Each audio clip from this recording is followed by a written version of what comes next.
Chapter 1 of The Story of Doctor Dolittle. The Story of Doctor Dolittle by Hugh Lofting. Puddleby. Once upon a time, many years ago, when our grandfathers were little children, there was a doctor, and his name was Dolittle. John Dolittle, M.D. M.D. means that he was a proper doctor and knew a whole lot. He lived in a little town called Puddleby on the Marsh.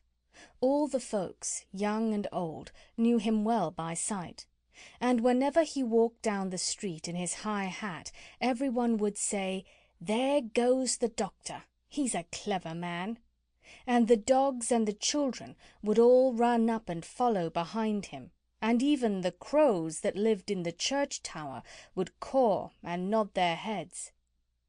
The house he lived in, on the edge of the town, was quite small, but his garden was very large, and had a wide lawn and stone seats and weeping willows hanging over. His sister Sarah Dolittle was housekeeper for him, but the doctor looked after the garden himself. He was very fond of animals, and kept many kinds of pets. Besides the goldfish in the pond at the bottom of his garden, he had rabbits in the pantry, white mice in his piano, a squirrel in the linen closet, and a hedgehog in the cellar. He had a cow with a calf, too, and an old lame horse, 25 years of age, and chickens and pigeons and 2 lambs, and many other animals. But his favourite pets were Dab-Dab the duck, Jip the dog, Gub-Gub the baby pig, Polynesia the parrot, and the owl, Tutu. His sister used to grumble about all these animals, and said they made the house untidy. And one day, when an old lady with rheumatism came to see the doctor, she sat on the hedgehog who was sleeping on the sofa, and never came to see him any more, but drove every Saturday all the way to Oxenthorpe, another town 10 miles off, to see a different doctor. Then his sister Sarah Dolittle came to him and said, "John, how can you expect sick people to come and see you when you keep all these animals in the house? It's a fine doctor who would have his parlour full of hedgehogs and mice. That's the 4th person these animals have driven away. Squire Jenkins and the parson say they wouldn't come near your house again, no matter how sick they are. We are getting poorer every day. If you go on like this, none of the best people will have you for a doctor." "But I like the animals better than the best people," said the doctor.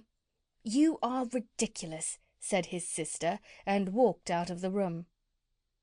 So as time went on, the doctor got more and more animals, and the people who came to see him got less and less, till at last he had no one left except the cat's-meat man, who didn't mind any kind of animals. But the cat's-meat man wasn't very rich, and he only got sick once a year, at Christmas time, when he used to give the doctor 6pence for a bottle of medicine.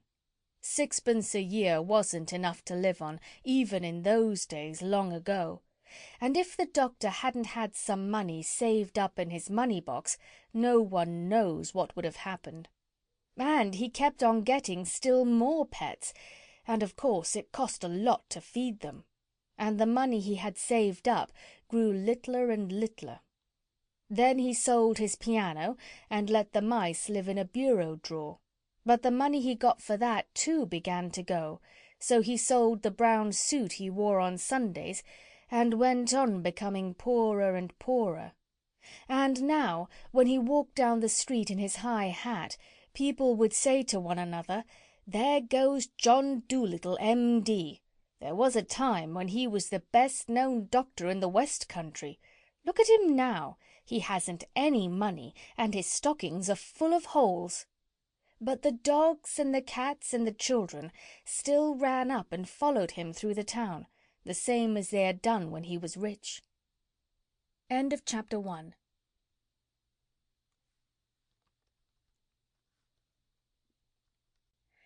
Chapter 2 of The Story of Doctor Dolittle by Hugh Lofting. Animal Language.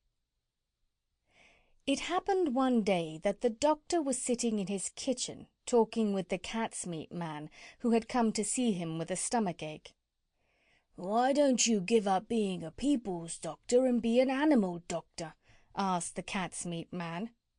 The parrot Polynesia was sitting in the window looking out at the rain and singing a sailor's song to herself. She stopped singing and started to listen. "You see," the cat's meat man went on, "you know all about animals, much more than what these here vets do. That book you wrote about cats, why, it's wonderful.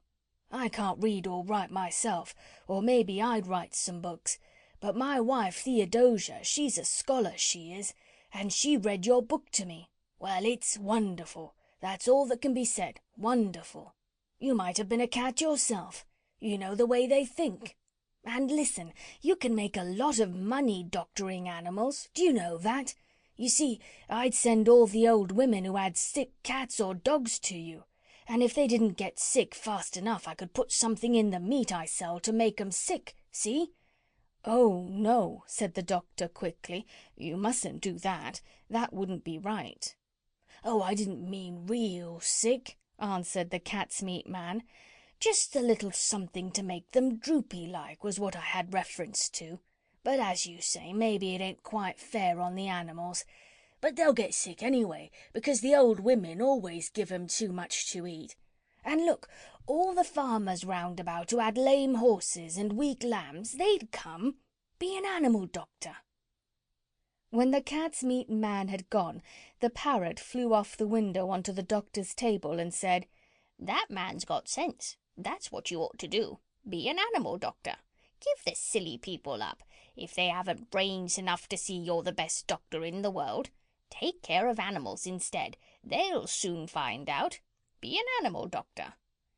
"Oh, there are plenty of animal doctors," said John Dolittle, putting the flower pots outside the window sill to get the rain. "Yes, there are plenty," said Polynesia, "but none of them are any good at all. Now listen, doctor, and I'll tell you something. Did you know that animals can talk?" "I knew that parrots can talk," said the doctor.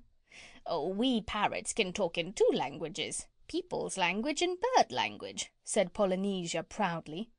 "If I say Polly wants a cracker, you understand me. But hear this. Ka-ka, oi-ee, fee-fee." "Good gracious!" cried the doctor. "What does that mean?" "That means, is the porridge hot yet in bird language." "My, you don't say so," said the doctor. "You never talked that way to me before." "What would have been the good?" said Polynesia, dusting some cracker crumbs off her left wing. "You wouldn't have understood me if I had." "Tell me some more," said the doctor, all excited, and he rushed over to the dresser drawer and came back with the butcher's book and a pencil. "Now, don't go too fast, and I'll write it down. This is interesting, very interesting, something quite new. Give me the bird's ABC first. Slowly now."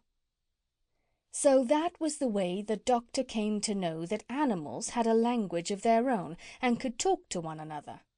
And all that afternoon, while it was raining, Polynesia sat on the kitchen table giving him bird words to put down in the book. At tea-time, when the dog Jip came in, the parrot said to the doctor, "See, he's talking to you." "Looks to me as though he was scratching his ear," said the doctor. "But animals don't always speak with their mouths," said the parrot in a high voice, raising her eyebrows. "They talk with their ears, with their feet, with their tails, with everything. Sometimes they don't want to make a noise. Do you see now the way he's twitching up one side of his nose?" "What's that mean?" asked the doctor. "That means, can't you see that it has stopped raining?" Polynesia answered. "He's asking you a question. Dogs nearly always use their noses for asking questions." After a while, with the parrot's help, the doctor got to learn the language of the animals so well that he could talk to them himself and understand everything they said. Then he gave up being a people's doctor altogether.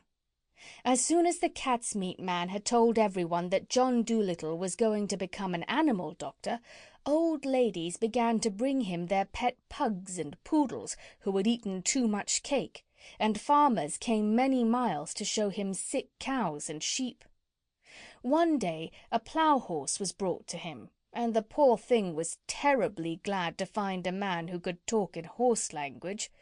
"You know, Doctor," said the horse, "that vet over the hill knows nothing at all. He has been treating me 6 weeks now for spavins. What I need is spectacles. I am going blind in one eye. There's no reason why horses shouldn't wear glasses, the same as people. But that stupid man over the hill never even looked at my eyes. He kept on giving me big pills. I tried to tell him, but he couldn't understand a word of horse language. What I need is spectacles." Of course," said the doctor. "I'll get you some at once." "I would like a pair like yours," said the horse, "only green. They'll keep the sun out of my eyes while I'm ploughing the 50-acre field." "Certainly," said the doctor. "Green ones you shall have." "You know, the trouble is, sir," said the plough-horse, as the doctor opened the front door to let him out, "the trouble is that anybody thinks he can doctor animals, just because the animals don't complain. As a matter of fact, it takes a much cleverer man to be a really good animal doctor than it does to be a good people's doctor. My farmer's boy thinks he knows all about horses. I wish you could see him. His face is so fat he looks as though he has no eyes, and he has got as much brain as a potato bug. He tried to put a mustard plaster on me last week." "Where did he put it?" asked the doctor. "Oh, he didn't put it anywhere on me," said the horse. "He only tried to. I kicked him into the duck pond." "Well, well," said the doctor. "I'm a pretty quiet creature as a rule," said the horse. "Very patient with people, don't make much fuss. But it was bad enough to have that vet giving me the wrong medicine.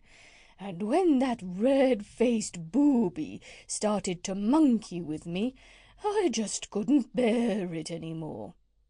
"Did you hurt the boy much?" asked the doctor. "Oh, no," said the horse. "I kicked him in the right place. The vet's looking after him now. When will my glasses be ready?" "I'll have them for you next week," said the doctor. "Come in again Tuesday. Good morning." Then John Dolittle got a fine big pair of green spectacles, and the plough-horse stopped going blind in one eye and could see as well as ever. And soon it became a common sight to see farm animals wearing glasses in the country round Puddleby, and a blind horse was a thing unknown. And so it was with all the other animals that were brought to him. As soon as they found that he could talk their language, they told him where the pain was, and how they felt, and of course it was easy for him to cure them. Now all these animals went back and told their brothers and friends that there was a doctor in the little house with the big garden who really was a doctor. And whenever any creatures got sick, not only horses and cows and dogs, but all the little things of the fields, like harvest mice and water voles, badgers and bats, they came at once to his house on the edge of the town, so that his big garden was nearly always crowded with animals trying to get in to see him. There were so many that came that he had to have special doors made for the different kinds. He wrote horses over the front door, cows over the side door, and sheep on the kitchen door. Each kind of animal had a separate door, Even the mice had a tiny tunnel made for them into the cellar, where they waited patiently in rows for the doctor to come round to them. And so, in a few years' time, every living thing for miles and miles got to know about John Dolittle, M.D., and the birds who flew to other countries in the winter told the animals in foreign lands of the wonderful doctor of Puddleby on the Marsh, who could understand their talk and help them in their troubles. In this way he became famous among the animals all over the world, better known even than he had been among the folks of the West Country, and he was happy and liked his life very much. One afternoon, when the doctor was busy writing in a book, Polynesia sat in the window, as she nearly always did, looking out at the leaves blowing about in the garden. Presently she laughed aloud. "What is it, Polynesia?" asked the doctor, looking up from his book. "I was just thinking," said the parrot, and she went on looking at the leaves. "What were you thinking?" "I was thinking about people," said Polynesia. "People make me sick. They think they're so wonderful. The world has been going on now for thousands of years, hasn't it? And the only thing in animal language that people have learned to understand is that when a dog wags his tail he means I'm glad. It's funny, isn't it? You are the very first man to talk like us. Oh, sometimes people annoy me dreadfully. Such airs they put on, talking about the dumb animals. Dumb? Huh! Why, I knew a macaw once who could say good morning in 7 different ways without once opening his mouth. He could talk every language, and Greek. An old professor with a grey beard bought him, but he didn't stay. He said the old man didn't talk Greek right, and he couldn't stand listening to him teach the language wrong. I often wonder what's become of him. That bird knew more about geography than people will ever know. People! Golly! I suppose if people ever learn to fly, like any common hedge sparrow, we shall never hear the end of it." "You're a wise old bird," said the doctor. "How old are you really? I know that parrots and elephants sometimes live to be very, very old." "I can never be quite sure of my age," said Polynesia. "It's either 183 or 182. But I know that when I first came here from Africa, King Charles was still hiding in the oak tree, because I saw him. He looked scared to death." End of Chapter 2.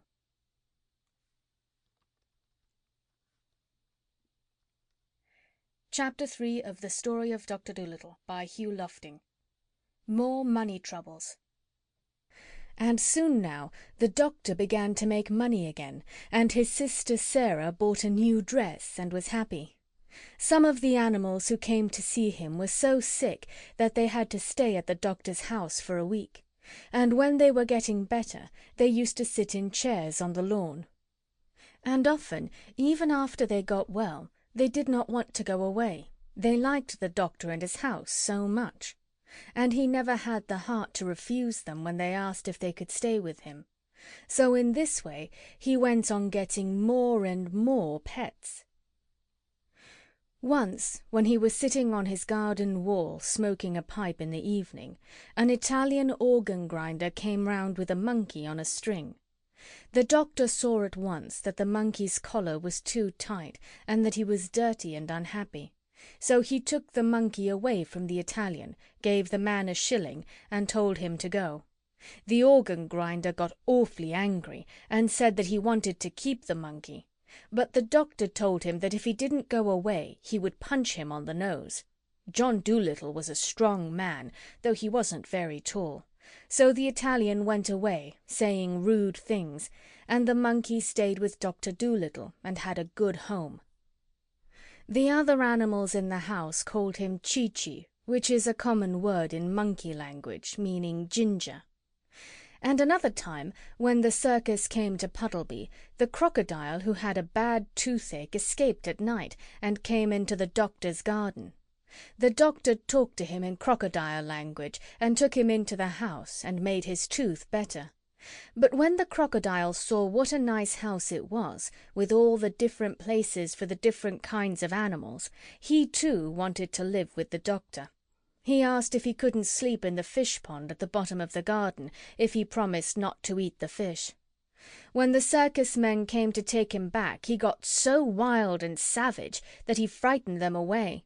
But to everyone in the house he was always as gentle as a kitten.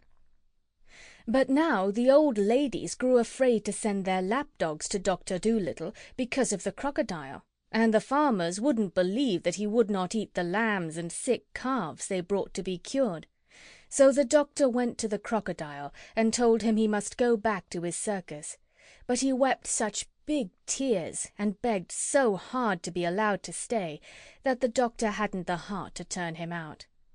So then the doctor's sister came to him and said, "John, you must send that creature away. Now the farmers and the old ladies are afraid to send their animals to you, just as we were beginning to be well off again. Now we shall be ruined entirely. This is the last straw. I will no longer be housekeeper for you if you don't send away that alligator." "It isn't an alligator," said the doctor. "It's a crocodile." "I don't care what you call it," said his sister. "It's a nasty thing to find under the bed. I won't have it in the house." "But he has promised me," the doctor answered, "that he will not bite anyone. He doesn't like the circus, and I haven't the money to send him back to Africa where he comes from. He minds his own business and on the whole is very well behaved. Don't be so fussy." "I tell you I will not have him around," said Sarah. "He eats the linoleum. If you don't send him away this minute, I'll go and get married." "All right," said the doctor. "Go and get married. It can't be helped." And he took down his hat and went out into the garden. So Sarah Dolittle packed up her things and went off, and the doctor was left all alone with his animal family. And very soon he was poorer than he had ever been before. With all these mouths to fill, and the house to look after, and no one to do the mending, and no money coming in to pay the butcher's bill, things began to look very difficult. But the doctor didn't worry at all. "Money is a nuisance," he used to say. "We'd all be much better off if it had never been invented. What does money matter so long as we are happy?" But soon the animals themselves began to get worried. And one evening, when the doctor was asleep in his chair before the kitchen fire, they began talking it over among themselves, in whispers. And the owl Tutu, who was good at arithmetic, figured it out that there was only money enough left to last another week if they each had one meal a day and no more.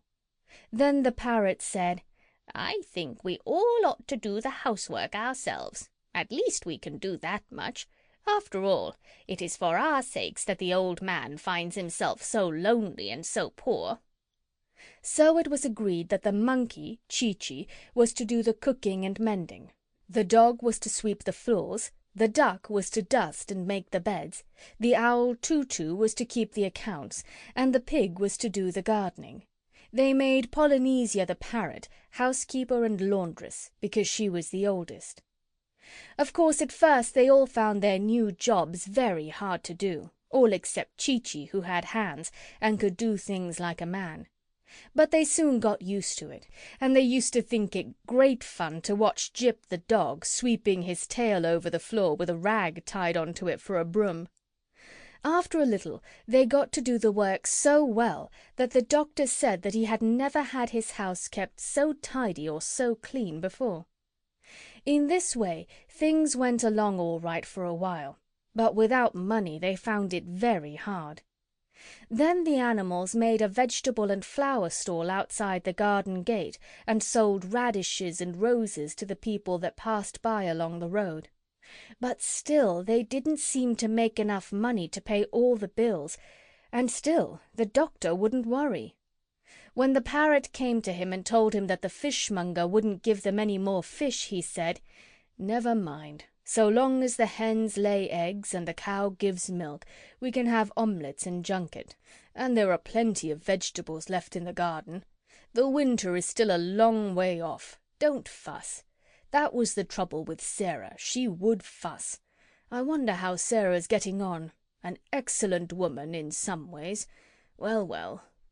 But the snow came earlier than usual that year, and although the old lame horse hauled in plenty of wood from the forest outside the town so they could have a big fire in the kitchen, most of the vegetables in the garden were gone, and the rest were covered with snow, and many of the animals were really hungry.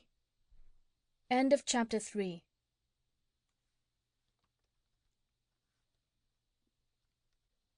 Chapter 4 of The Story of Doctor Dolittle by Hugh Lofting. A Message from Africa. That winter was a very cold one, and one night in December, when they were all sitting around the warm fire in the kitchen, and the doctor was reading aloud to them out of books he had written himself in animal language, the owl Tutu suddenly said, "Shh! What's that noise outside?" They all listened, and presently they heard the sound of someone running. Then the door flew open, and the monkey Chee-Chee ran in, badly out of breath. "Doctor," he cried, "I've just had a message from a cousin of mine in Africa. There is a terrible sickness among the monkeys out there. They are all catching it, and they are dying in hundreds. They have heard of you, and beg you to come to Africa to stop the sickness." "Who brought the message?" asked the doctor, taking off his spectacles and laying down his book. "A swallow," said Chee-Chee. "She is outside on the rain-butt." "Bring her in by the fire," said the doctor. "She must be perished with the cold. The swallows flew south 6 weeks ago."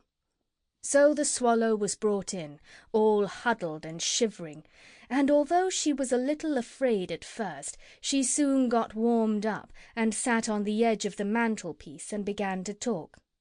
When she had finished, the doctor said, "I would gladly go to Africa, especially in this bitter weather, but I'm afraid we haven't enough money to buy the tickets. Get me the money-box, Chee-Chee." So the monkey climbed up and got it off the top shelf of the dresser. There was nothing in it, not one single penny. "I felt sure there was twopence left," said the doctor. "There was," said the owl, "but you spent it on a rattle for that badger's baby when he was teething." "Did I?" said the doctor.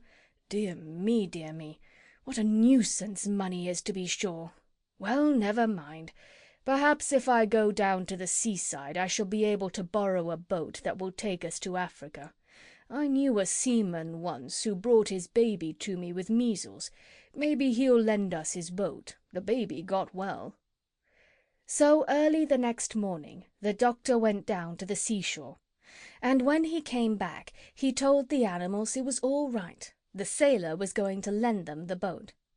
Then the crocodile and the monkey and the parrot were very glad and began to sing, because they were going back to Africa, their real home, and the doctor said, "I shall only be able to take you 3, with Jip the dog, Dab-Dab the duck, Gub-Gub the pig, and the owl Tutu.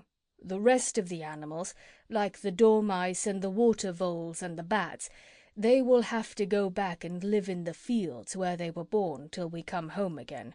But as most of them sleep through the winter, they won't mind that, and besides, it wouldn't be good for them to go to Africa." So then the parrot, who had been on long sea voyages before, began to tell the doctor all the things he would have to take with him on the ship. "You must have plenty of pilot bread," she said. "Hard-tack, they call it. And you must have beef in cans, and an anchor." "I expect the ship will have its own anchor," said the doctor. "Well, make sure," said Polynesia, "because it's very important. You can't stop if you haven't got an anchor. And you'll need a bell." "What's that for?" asked the doctor. "To tell the time by," said the parrot. "You go and ring it every half-hour, and then you know what time it is. And bring a whole lot of rope. It always comes in handy on voyages." Then they began to wonder where they were going to get the money from to buy all the things they needed. "Oh, bother it! Money again!" cried the doctor. "Goodness, I shall be glad to get to Africa where we don't have to have any. I'll go and ask the grocer if he will wait for his money till I get back. No, I'll send the sailor to ask him." So the sailor went to see the grocer, and presently he came back with all the things they wanted. Then the animals packed up, and after they had turned off the water so the pipes wouldn't freeze, and put up the shutters, they closed the house and gave the key to the old horse who lived in the stable. And when they had seen that there was plenty of hay in the loft to last the horse through the winter, they carried all their luggage down to the seashore and got on to the boat. The cat's meat man was there to see them off, and he brought a large suet pudding as a present for the doctor, because, he said he had been told, you couldn't get suet puddings in foreign parts. As soon as they were on the ship, Gub-Gub the pig asked where the beds were, for it was 4 o'clock in the afternoon, and he wanted his nap. So Polynesia took him downstairs into the inside of the ship and showed him the beds, set all on top of one another like bookshelves against a wall. "Why, this isn't a bed," cried Gub-Gub. "That's a shelf." "Beds are always like that on ships," said the parrot. "It isn't a shelf. Climb up into it and go to sleep. That's what you call a bunk." "I don't think I'll go to bed yet," said Gub-Gub. "I'm too excited. I want to go upstairs again and see them start." "Well, this is your first trip," said Polynesia. "You will get used to the life after a while." And she went back up the stairs of the ship, humming this song to herself. "I've seen the Black Sea and the Red Sea. I rounded the Isle of Wight. I discovered the Yellow River, and the Orange, too, by night. Now Greenland drops behind again, and I sail the ocean blue. I'm tired of all these colours, Jane, so I'm coming back to you." They were just going to start on their journey when the doctor said he would have to go back and ask the sailor the way to Africa. But the Swallow said she had been to that country many times and would show them how to get there. So the doctor told Chee-Chee to pull up the anchor, and the voyage began. End of chapter 4.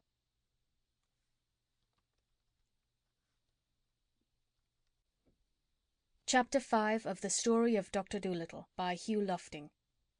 The Great Journey. Now for 6 whole weeks they went sailing on and on over the rolling sea, following the Swallow who flew before the ship to show them the way. At night she carried a tiny lantern so they should not miss her in the dark, and the people on the other ships that passed said that the light must be a shooting star. As they sailed further and further into the south, it got warmer and warmer. Polynesia, Chee-Chee, and the crocodile enjoyed the hot sun no end. They ran about laughing and looking over the side of the ship to see if they could see Africa yet. But the pig and the dog and the owl Tutu could do nothing in such weather, but sat at the end of the ship in the shade of a big barrel, with their tongues hanging out, drinking lemonade.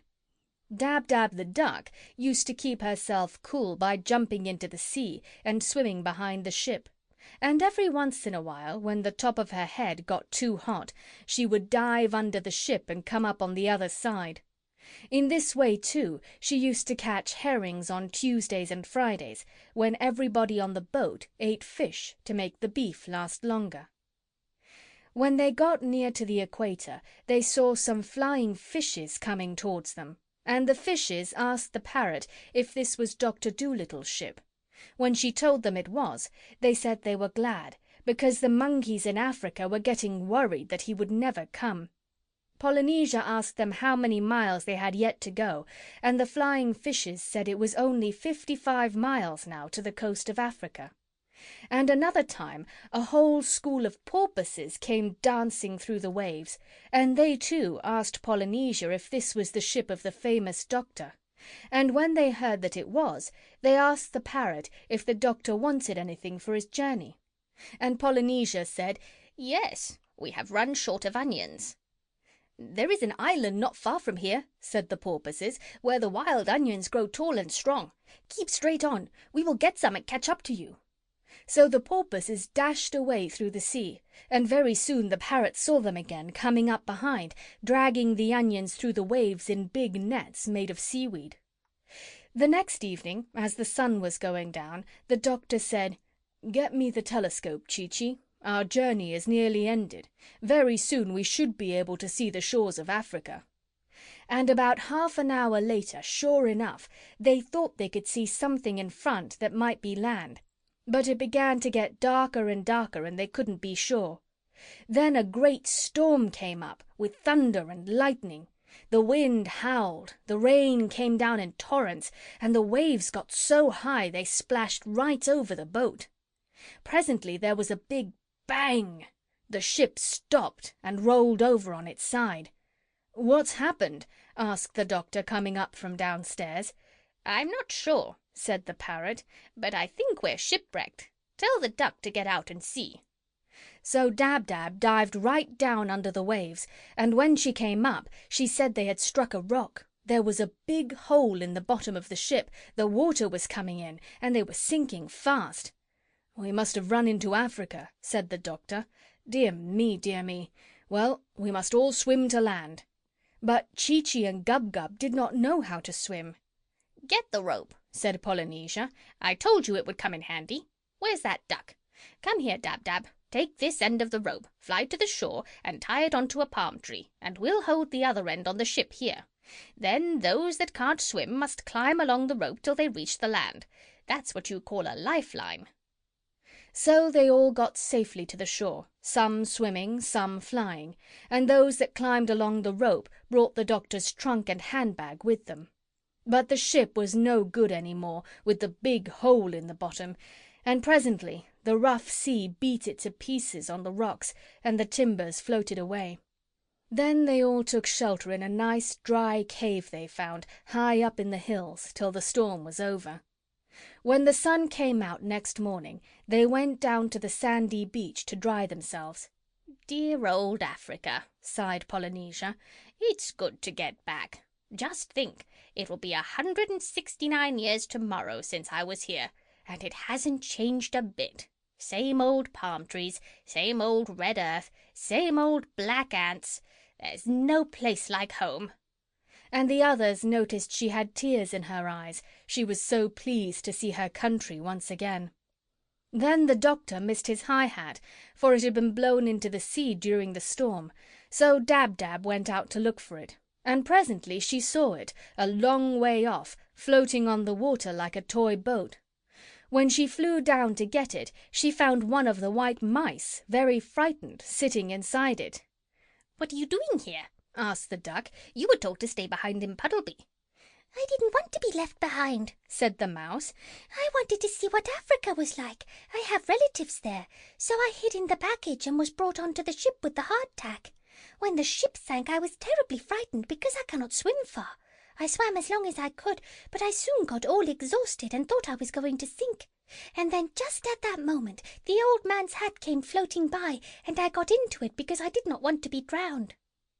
So the duck took up the hat with the mouse in it and brought it to the doctor on the shore, and they all gathered round to have a look. "That's what you call a stowaway," said the parrot. Presently, when they were looking for a place in the trunk where the white mouse could travel comfortably, the monkey Chee-Chee suddenly said, "Shh! I hear footsteps in the jungle." They all stopped talking and listened, and soon a black man came down out of the woods and asked them what they were doing there. "My name is John Dolittle, M.D.," said the doctor. "I have been asked to come to Africa to cure the monkeys who are sick." "You must all come before the king," said the black man. "What king?" asked the doctor, who didn't want to waste any time. "The King of Jolliginki," the man answered. "All these lands belong to him, and all strangers must be brought before him. Follow me." So they gathered up their baggage and went off, following the man through the jungle. End of chapter 5.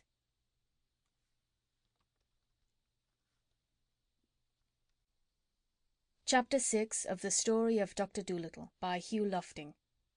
Polynesia and the King. When they had gone a little way through the thick forest, they came to a wide, clear space, and they saw the king's palace, which was made of mud. This was where the king lived with his queen, Ermintrude, and their son, Prince Bumpo. The prince was away fishing for salmon in the river, but the king and queen were sitting under an umbrella before the palace door, and Queen Ermintrude was asleep. When the doctor had come up to the palace, the king asked him his business, and the doctor told him why he had come to Africa. "You may not travel through my lands," said the king. "Many years ago a white man came to these shores, and I was very kind to him. But after he had dug holes in the ground to get the gold, and killed all the elephants to get their ivory tusks, he went away secretly in his ship, without so much as saying thank you. Never again shall a white man travel through the lands of Jolliginki." Then the king turned to some of the black men who were standing near and said, "Take away this medicine man with all his animals, and lock them up in my strongest prison." So 6 of the black men led the doctor and all his pets away, and shut them up in a stone dungeon. The dungeon had only one little window, high up in the wall, with bars in it, and the door was strong and thick. Then they all grew very sad, and Gub-Gub the pig began to cry. But Chee-Chee said he would spank him if he didn't stop that horrible noise, and he kept quiet. "Are we all here?" asked the doctor, after he had got used to the dim light. "Yes, I think so," said the duck, and started to count them. "Where's Polynesia?" asked the crocodile. "She isn't here." "Are you sure?" said the doctor. "Look again. Polynesia! Polynesia, where are you?" "I suppose she escaped," grumbled the crocodile. "Well, that's just like her. Sneaked off into the jungle as soon as her friends got into trouble." "I'm not that kind of a bird," said the parrot, climbing out of the pocket in the tail of the doctor's coat. "You see, I'm small enough to get through the bars of that window, and I was afraid they would put me in a cage instead. So while the king was busy talking, I hid in the doctor's pocket, and here I am. That's what you call a ruse," she said, smoothing down her feathers with her beak. "Good gracious!" cried the doctor. "You're lucky I didn't sit on you." "Now listen," said Polynesia. "Tonight, as soon as it gets dark, I'm going to creep through the bars of that window and fly over to the palace. And then, you'll see, I'll soon find a way to make the king let us all out of prison." "Oh, what can you do?" said Gub-Gub, turning up his nose and beginning to cry again. "You're only a bird." "Quite true," said the parrot. "But do not forget that although I am only a bird, I can talk like a man, and I know these people." So that night, when the moon was shining through the palm trees, and all the king's men were asleep, the parrot slipped through the bars of the prison and flew across to the palace. The pantry window had been broken by a tennis ball the week before, and Polynesia popped in through the hole in the glass. She heard Prince Bumpo snoring in his bedroom at the back of the palace. Then she tiptoed up the stairs till she came to the king's bedroom. She opened the door gently and peeped in. The queen was away at a dance that night at her cousin's, but the king was in bed fast asleep.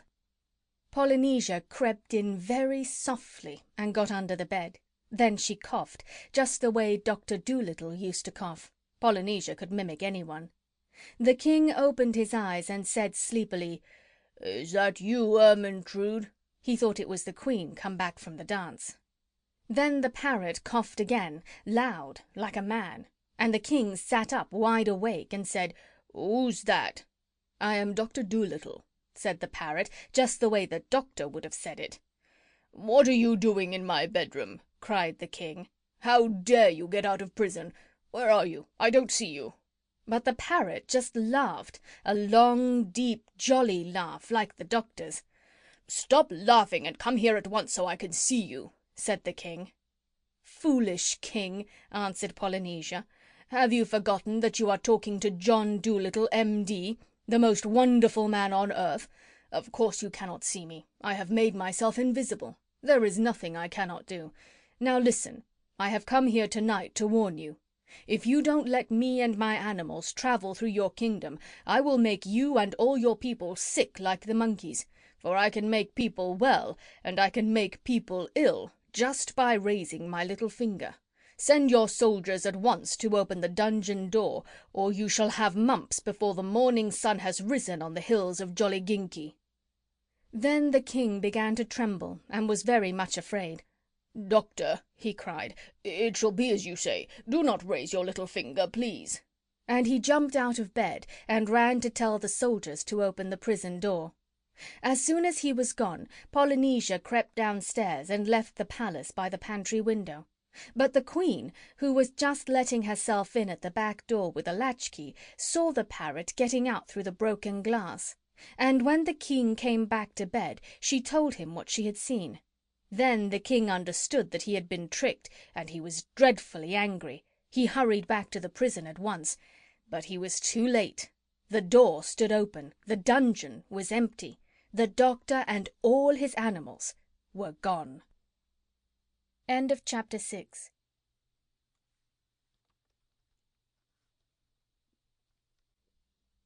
Chapter 7 of The Story of Doctor Dolittle by Hugh Lofting. The Bridge of Apes.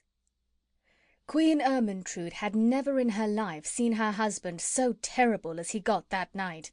He gnashed his teeth with rage. He called everybody a fool. He threw his toothbrush at the palace cat.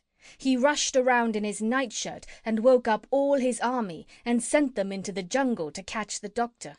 Then he made all his servants go too, his cooks and his gardeners and his barber and Prince Bumpo's tutor. Even the Queen, who was tired from dancing in a pair of tight shoes, was packed off to help the soldiers in their search. All this time the doctor and his animals were running through the forest towards the land of the monkeys as fast as they could go.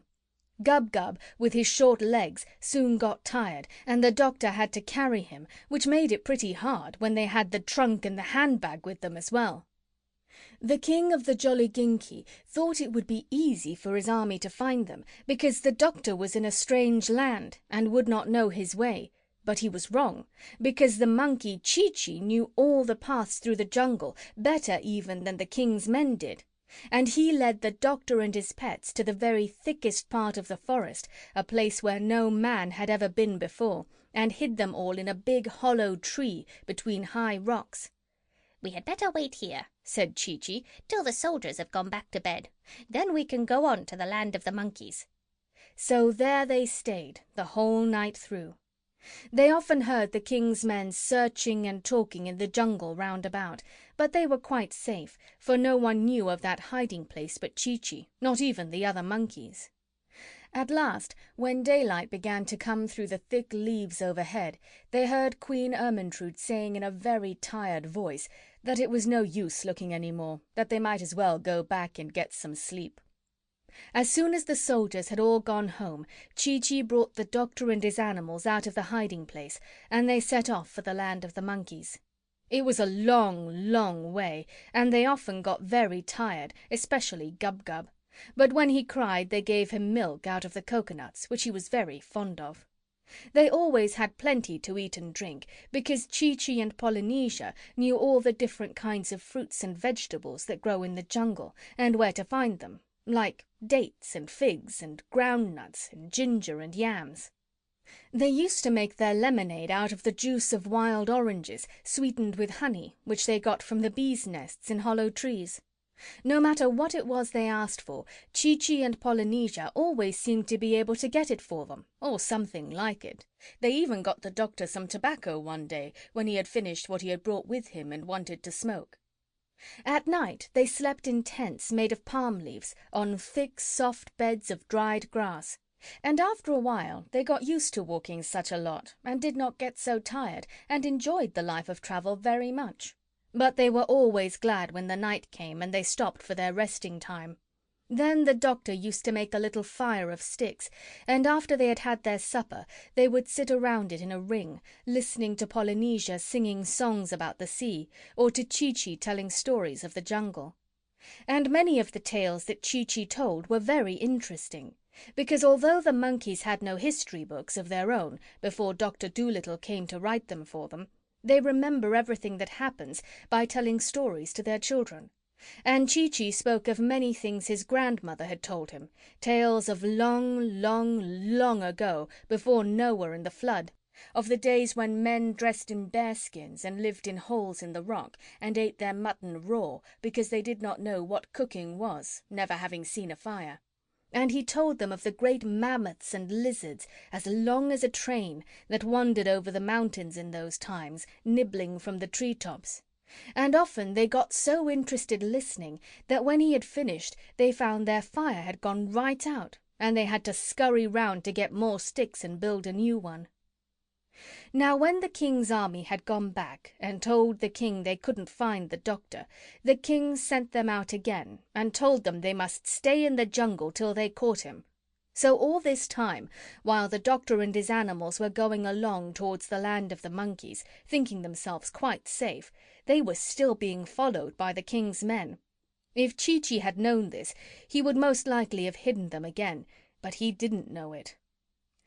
One day Chee-Chee climbed up a high rock and looked out over the treetops, and when he came down he said they were now quite close to the land of the monkeys and would soon be there. And that same evening, sure enough, they saw Chee-Chee's cousin and a lot of other monkeys who had not yet got sick sitting in the trees by the edge of a swamp, looking and waiting for them. And when they saw the famous doctor really come, these monkeys made a tremendous noise, cheering and waving leaves and swinging out of the branches to greet them. They wanted to carry his bag and his trunk and everything he had, and one of the bigger ones even carried Gub-Gub, who had got tired again. Then two of them rushed on in front to tell the sick monkeys that the great doctor had come at last. But the king's men, who were still following, had heard the noise of the monkeys cheering, and they at last knew where the doctor was and hastened on to catch him. The big monkey carrying Gub-Gub was coming along behind slowly, and he saw the captain of the army sneaking through the trees, so he hurried after the doctor and told him to run. Then they all ran harder than they had ever run in their lives, and the king's men, coming after them, began to run too, and the captain ran hardest of all. Then the doctor tripped over his medicine bag and fell down in the mud, and the captain thought he would surely catch him this time.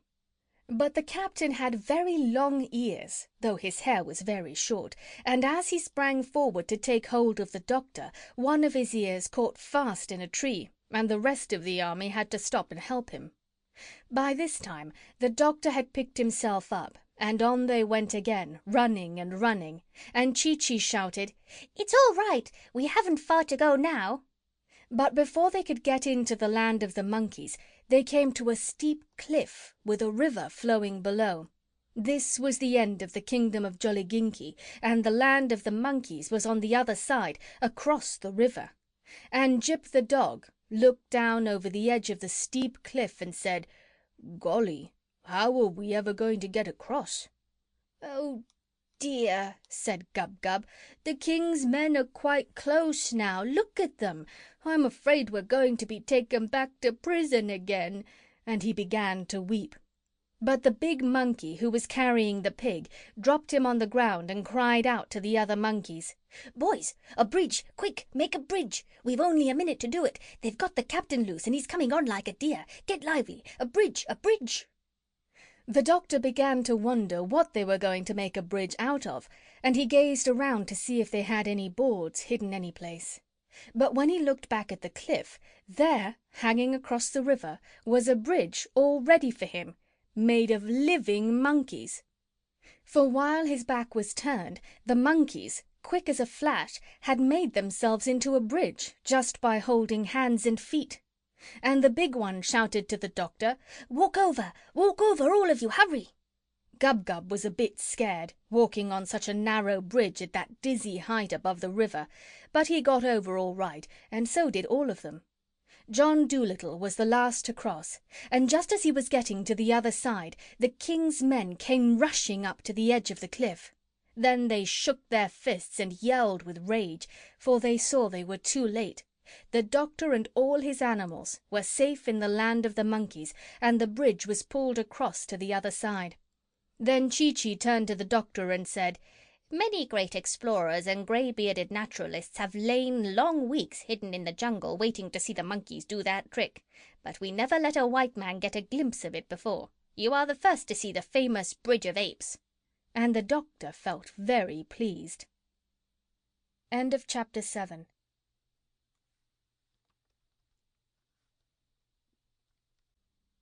Chapter 8 of The Story of Doctor Dolittle by Hugh Lofting.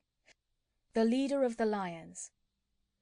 John Dolittle now became dreadfully, awfully busy. He found hundreds and thousands of monkeys sick. Gorillas, orangutans, chimpanzees, dog-faced baboons, marmosets, grey monkeys, red ones, all kinds, and many had died. The first thing he did was to separate the sick ones from the well ones. Then he got Chee-Chee and his cousin to build him a little house of grass. The next thing, he made all the monkeys who were still well come and be vaccinated. And for 3 days and 3 nights the monkeys kept coming from the jungles and the valleys and the hills to the little house of grass, where the doctor sat all day and all night, vaccinating and vaccinating. Then he had another house made, a big one with a lot of beds in it, and he put all the sick ones in this house. But so many were sick, there were not enough well ones to do the nursing. So he sent messages to the other animals, like the lions and the leopards and the antelopes, to come and help with the nursing. But the leader of the lions was a very proud creature, and when he came to the doctor's big house full of beds, he seemed angry and scornful. "Do you dare to ask me, sir?" he said, glaring at the doctor. "Do you dare to ask me, the king of the beasts, to wait on a lot of dirty monkeys? Why, I wouldn't even eat them between meals." Although the lion looked very terrible, the doctor tried hard not to seem afraid of him.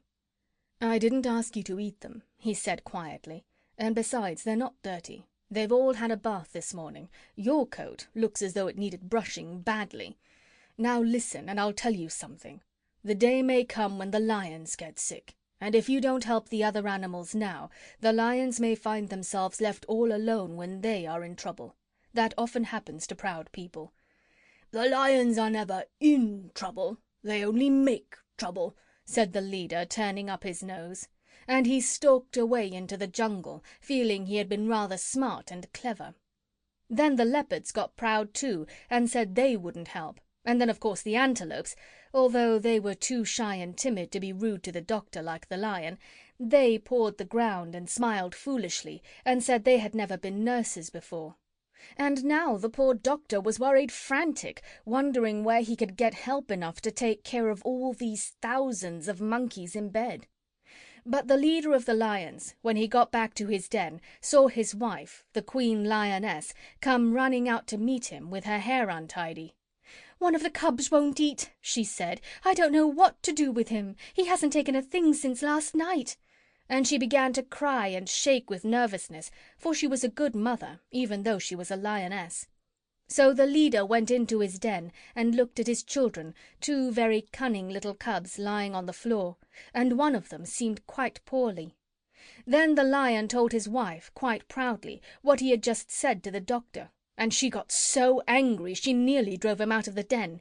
"You never did have a grain of sense," she screamed. "All the animals from here to the Indian Ocean are talking about this wonderful man, and how he can cure any kind of sickness, and how kind he is, the only man in the whole world who can talk the language of the animals, and now, when we have a sick baby on our hands, you must go and offend him. You great booby! Nobody but a fool is ever rude to a good doctor. You—" and she started pulling her husband's hair. "Go back to that white man at once," she yelled, "and tell him you're sorry. And take all the other empty-headed lions with you, and those stupid leopards and antelopes. Then do everything the doctor tells you. Work hard, and perhaps he will be kind enough to come and see the cub later. Now be off. Hurry, I tell you. You're not fit to be a father." And she went into the den next door, where another mother lion lived, and told her all about it. So the leader of the lions went back to the doctor and said, "I happened to be passing this way and thought I'd look in. Got any help yet?" "No," said the doctor, "I haven't, and I'm dreadfully worried."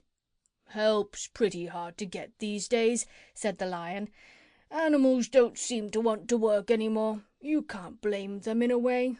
Well, seeing you're in difficulties, I don't mind doing what I can, just to oblige you, so long as I don't have to wash the creatures. And I have told all the other hunting animals to come and do their share. The leopards should be here any minute now.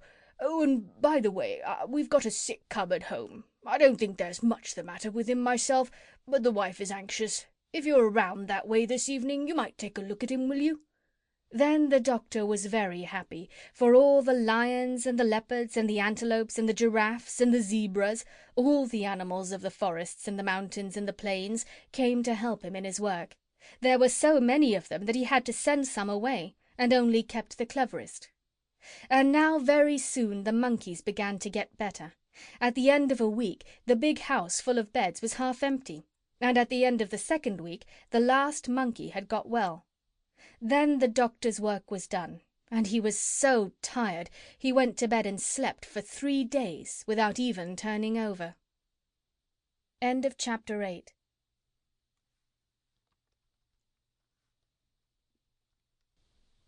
Chapter 9 of the Story of Doctor Dolittle by Hugh Lofting.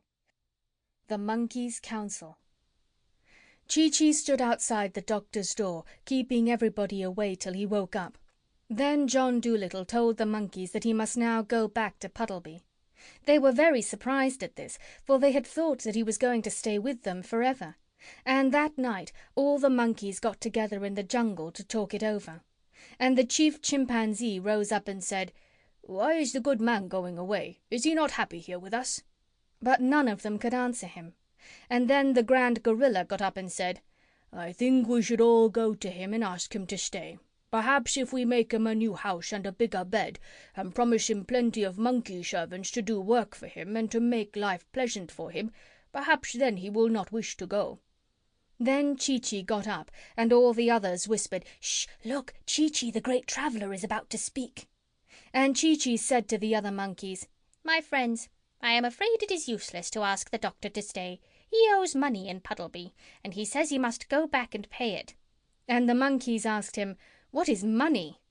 Then Chee-Chee told them that in the land of the white men you could get nothing without money, you could do nothing without money, that it was almost impossible to live without money.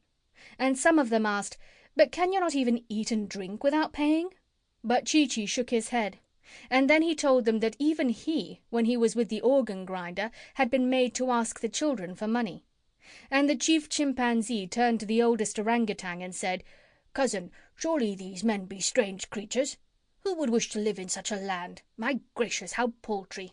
Then Chee-Chee said, "When we were coming to you, we had no boat to cross the sea in, and no money to buy food to eat on our journey.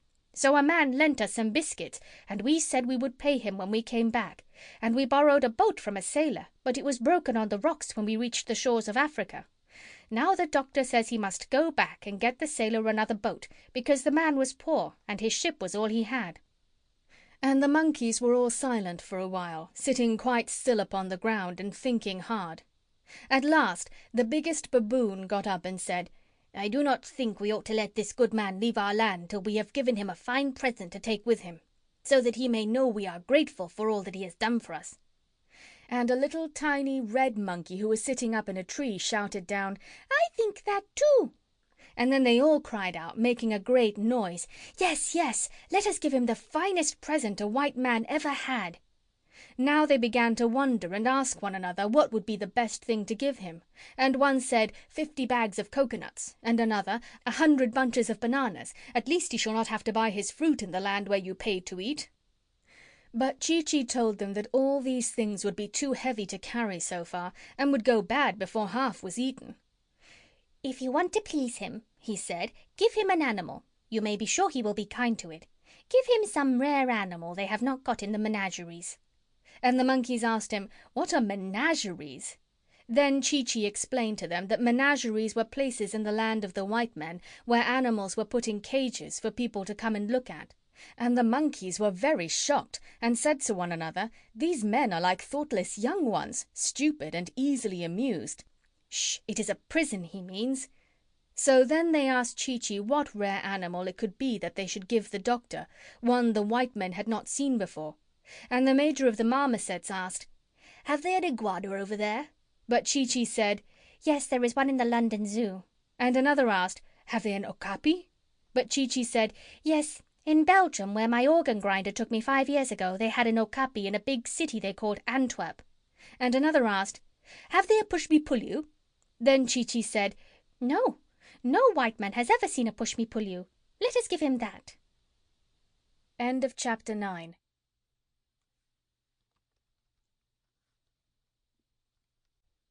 Chapter 10 of the Story of Doctor Dolittle by Hugh Lofting. The rarest animal of all. Pushmi Pullyus are now extinct. That means there aren't any more.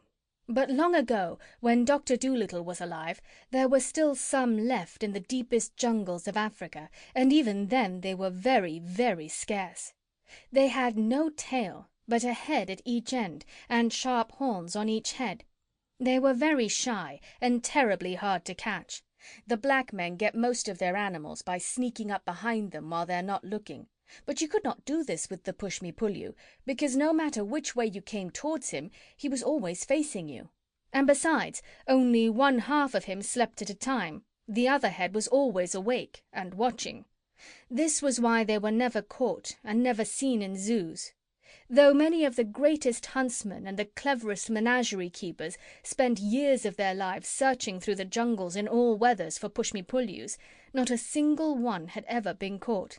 Even then, years ago, he was the only animal in the world with two heads. Well, the monkeys set out hunting for this animal through the forest. And after they had gone a good many miles, one of them found peculiar footprints near the edge of a river, and they knew that a Pushmi Pullyu must be very near that spot. Then they went along the bank of the river a little way, and they saw a place where the grass was high and thick, and they guessed that he was in there. So they all joined hands and made a great circle round the high grass. The Pushmi Pullyu heard them coming, and he tried hard to break through the ring of monkeys, but he couldn't do it. When he saw that it was no use trying to escape, he sat down and waited to see what they wanted. They asked him if he would go with Dr. Dolittle and be put on show in the land of the white men, but he shook both his heads and said, "Certainly not." They explained to him that he would not be shut up in a menagerie, but would just be looked at. They told him that the doctor was a very kind man, but hadn't any money, and people would pay to see a two-headed animal, and the doctor would get rich and could pay for the boat he had borrowed to come to Africa in. But he answered, "No. You know how shy I am. I hate being stared at," and he almost began to cry. Then for 3 days they tried to persuade him. And at the end of the 3rd day he said he would come with them and see what kind of a man the doctor was first. So the monkeys travelled back with the Pushmi Pullyu. And when they came to where the doctor's little house of grass was, they knocked on the door. The duck, who was packing the trunk, said, "Come in." And Chee-Chee very proudly took the animal inside and showed him to the doctor. "What in the world is it?" asked John Dolittle, gazing at the strange creature. "Lord save us!" cried the duck. "How does it make up its mind?" "It doesn't look to me as if it had any," said Jip the dog. "This, doctor," said Chee-Chee, "is the Pushmi Pullyu, the rarest animal of the African jungles, the only two-headed beast in the world. Take him home with you and your fortune's made. People will pay any money to see him." "But I don't want any money," said the doctor. "Yes, you do," said Dab-Dab the duck. "Don't you remember how we had to pinch and scrape to pay the butcher's bill in Puddleby? And how are you going to get the sailor the new boat you spoke of, unless you have the money to buy it?" "I was going to make him one," said the doctor. "Oh, do be sensible," cried Dab-Dab. "Where would you get all the wood and the nails to make one with? And besides, what are we going to live on? We shall be poorer than ever when we get back. Chee-Chee's perfectly right. Take the funny-looking thing along, do." "Well, perhaps there is something in what you say," murmured the doctor. "It would certainly make a nice new kind of pet. But does what do you call it, really want to go abroad?" "Yes, I'll go," said the Pushmi Pullyu, who saw at once from the doctor's face that he was a man to be trusted. "You have been so kind to the animals here, and the monkeys tell me that I am the only one who will do. But you must promise me that if I do not like it in the land of the white men, you will send me back." "Why, certainly. Of course," said the doctor. "Excuse me, surely you're related to the deer family, are you not?" "Yes," said the Pushmi Pullyu, "to the Abyssinian gazelles and the Asiatic chamois on my mother's side. My father's great-grandfather was the last of the unicorns." "Most interesting," murmured the doctor, and he took a book out of the trunk which Dab-Dab was packing and began turning the pages. "Let us see if Buffon says anything." "I notice," said the duck, "that you only talk with one of your mouths. Can't the other head talk as well?"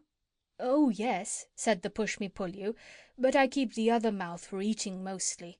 In that way I can talk while I am eating without being rude. Our people have always been very polite." When the packing was finished and everything was ready to start, the monkeys gave a grand party for the Doctor, and all the animals of the jungle came.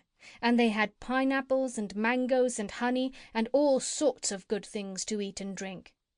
After they had all finished eating, the Doctor got up and said, "My friends, I'm not clever at speaking long words after dinner like some men, and I have just eaten many fruits and much honey, but I wish to tell you that I am very sad at leaving your beautiful country. Because I have things to do in the land of the white men, I must go. After I have gone, remember never to let the flies settle on your food before you eat it, and do not sleep on the ground when the rains are coming. I hope you will all live happily ever after." When the Doctor stopped speaking and sat down, all the monkeys clapped their hands a long time and said to one another, "Let it be remembered always among our people that he sat and ate with us here under the trees, for surely he is the greatest of men." And the Grand Gorilla, who had the strength of 7 horses in his hairy arms, rolled a great rock up to the head of the table and said, "This stone for all time shall mark the spot." And even to this day, in the heart of the jungle, that stone is still there. And monkey mothers, passing through the forest with their families, still point down at it from the branches and whisper to their children, "Shh, there it is, look, where the good white man sat and ate food with us in the year of the great sickness." Then, when the party was over, the Doctor and his pets started out to go back to the seashore, and all the monkeys went with him as far as the edge of their country, carrying his trunk and bags to see him off. End of Chapter 10.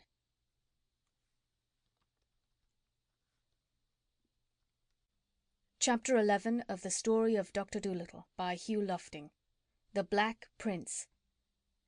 By the edge of the river they stopped and said farewell. This took a long time, because all those thousands of monkeys wanted to shake John Dolittle by the hand. Afterwards, when the Doctor and his pets were going on alone, Polynesia said, "We must tread softly and talk low as we go through the land of the Jolly Ginky. If the king should hear us, he will send his soldiers to catch us again, for I am sure he is still very angry over the trick I played on him." "What I am wondering," said the Doctor, "is where we are going to get another boat to go home in. Oh, well, perhaps we'll find one lying about on the beach that nobody is using. Never lift your foot till you come to the stile." One day, while they were passing through a very thick part of the forest, Chee-Chee went ahead of them to look for coconuts, and while he was away, the Doctor and the rest of the animals, who did not know the jungle path so well, got lost in the deep woods. They wandered around and around, but could not find their way down to the seashore. Chee-Chee, when he could not see them anywhere, was terribly upset.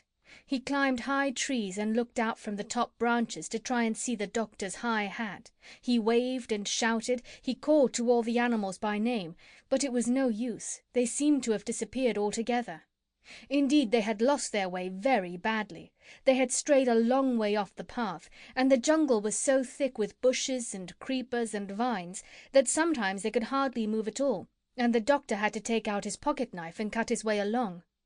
They stumbled into wet, boggy places. They got all tangled up in thick, convolvulous runners. They scratched themselves on thorns, and twice they nearly lost the medicine bag in the underbrush. There seemed no end to their troubles, and nowhere could they come upon a path.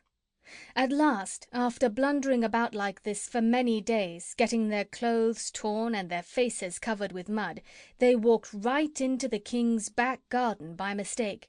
The king's men came running up at once and caught them. But Polynesia flew into a tree in the garden without anybody seeing her, and hid herself. The Doctor and the rest were taken before the king. "Ha ha!" cried the king. "So you are caught again. This time you shall not escape. Take them all back to prison and put double locks on the door. This white man shall scrub my kitchen floor for the rest of his life." So the Doctor and his pets were led back to prison and locked up, and the Doctor was told that in the morning he must begin scrubbing the kitchen floor. They were all very unhappy. "This is a great nuisance," said the Doctor. "I really must get back to Puddleby. That poor sailor will think I've stolen his ship if I don't get home soon. I wonder if those hinges are loose. But the door was very strong and firmly locked. There seemed no chance of getting out. Then Gub-Gub began to cry again. All this time Polynesia was still sitting in the tree in the palace garden. She was saying nothing and blinking her eyes. This was always a very bad sign with Polynesia. Whenever she said nothing and blinked her eyes, it meant that somebody had been making trouble, and she was thinking out some way to put things right. People who made trouble for Polynesia or her friends were very nearly always sorry for it afterwards. Presently she spied Chee-Chee swinging through the trees, still looking for the doctor. When Chee-Chee saw her, he came into her tree and asked her what had become of him. "The doctor and all the animals have been caught by the king's men and locked up again," whispered Polynesia. "We lost our way in the jungle and blundered into the palace garden by mistake." "But couldn't you guide them?" asked Chee-Chee. And he began to scold the parrot for letting them get lost while he was away looking for the coconuts. "It was all that stupid pig's fault," said Polynesia. "He would keep running off the path hunting for ginger roots, and I was kept so busy catching him and bringing him back that I turned to the left instead of the right when we reached the swamp. Shh! Look, there's Prince Bumpo coming into the garden. He must not see us. Don't move, whatever you do." And there, sure enough, was Prince Bumpo, the king's son, opening the garden gate. He carried a book of fairy tales under his arm. He came strolling down the gravel walk, humming a sad song, till he reached a stone seat right under the tree where the parrot and the monkey were hiding. Then he lay down on the seat and began reading the fairy stories to himself. Chee-Chee and Polynesia watched him, keeping very quiet and still. After a while the king's son laid the book down and sighed a weary sigh. "If I were only a white prince," said he, with a dreamy, faraway look in his eyes. Then the parrot, talking in a small, high voice like a little girl, said aloud, "Bumpo, someone might turn thee into a white prince, perchance." The king's son started up off the seat and looked all around. "What is this I hear?" he cried. "Methought the sweet music of a fairy's silver voice rang out from yonder bower. Strange!" "Worthy prince," said Polynesia, keeping very still so Bumpo couldn't see her, "thou sayest winged words of truth, for 'tis I, Triptzinka, the queen of the fairies, that speak to thee. I am hiding in a rosebud." "Oh, tell me, fairy queen," cried Bumpo, clasping his hands in joy. "Who is it can turn me white?" "In thy father's prison," said the parrot, "there lies a famous wizard, John Dolittle by name. Many things he knows of medicine and magic, and mighty deeds has he performed. Yet thy kingly father leaves him languishing long and lingering hours. Go to him, brave Bumpo, secretly, when the sun has set, and behold, thou shalt be made the whitest prince that ever won fair lady. I have said enough. I must now go back to fairyland. Farewell." "Farewell!" cried the prince. "1,000 thanks, good Triptzinka." And he sat down on the seat again with a smile upon his face, waiting for the sun to set. End of chapter 11.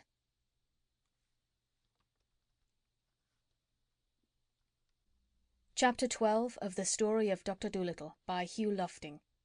Medicine and Magic.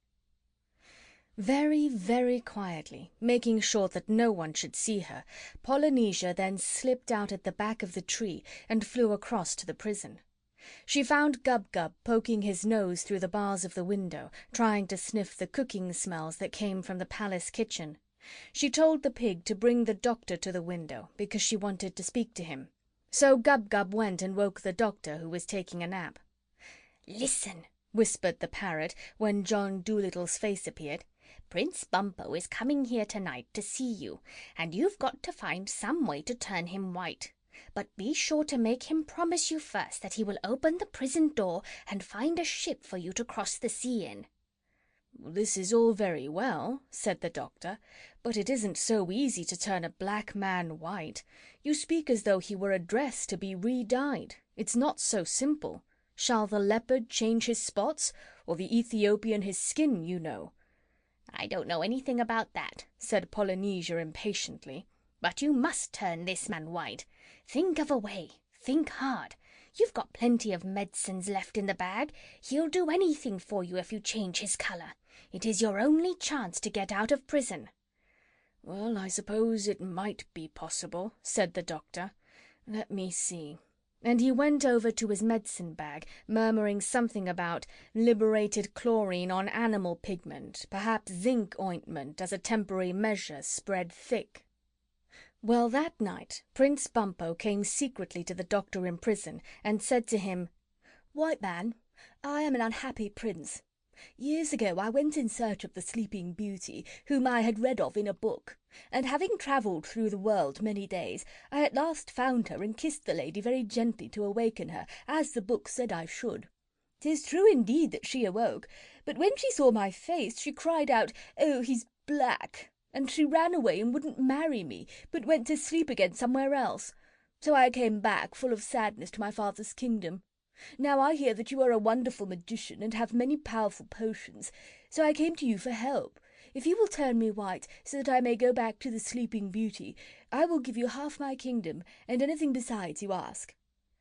"Prince Bumpo," said the doctor, looking thoughtfully at the bottles in his medicine bag, "supposing I made your hair a nice blonde colour, would not that do instead to make you happy?" "No," said Bumpo, "nothing else will satisfy me. I must be a white prince." "You know, it is very hard to change the colour of a prince," said the doctor. "One of the hardest things a magician can do. You only want your face white, do you not?" "Yes, that is all," said Bumpo, "because I shall wear shining armour and gauntlets of steel, like the other white princes, and ride on a horse." "Must your face be white all over?" asked the doctor.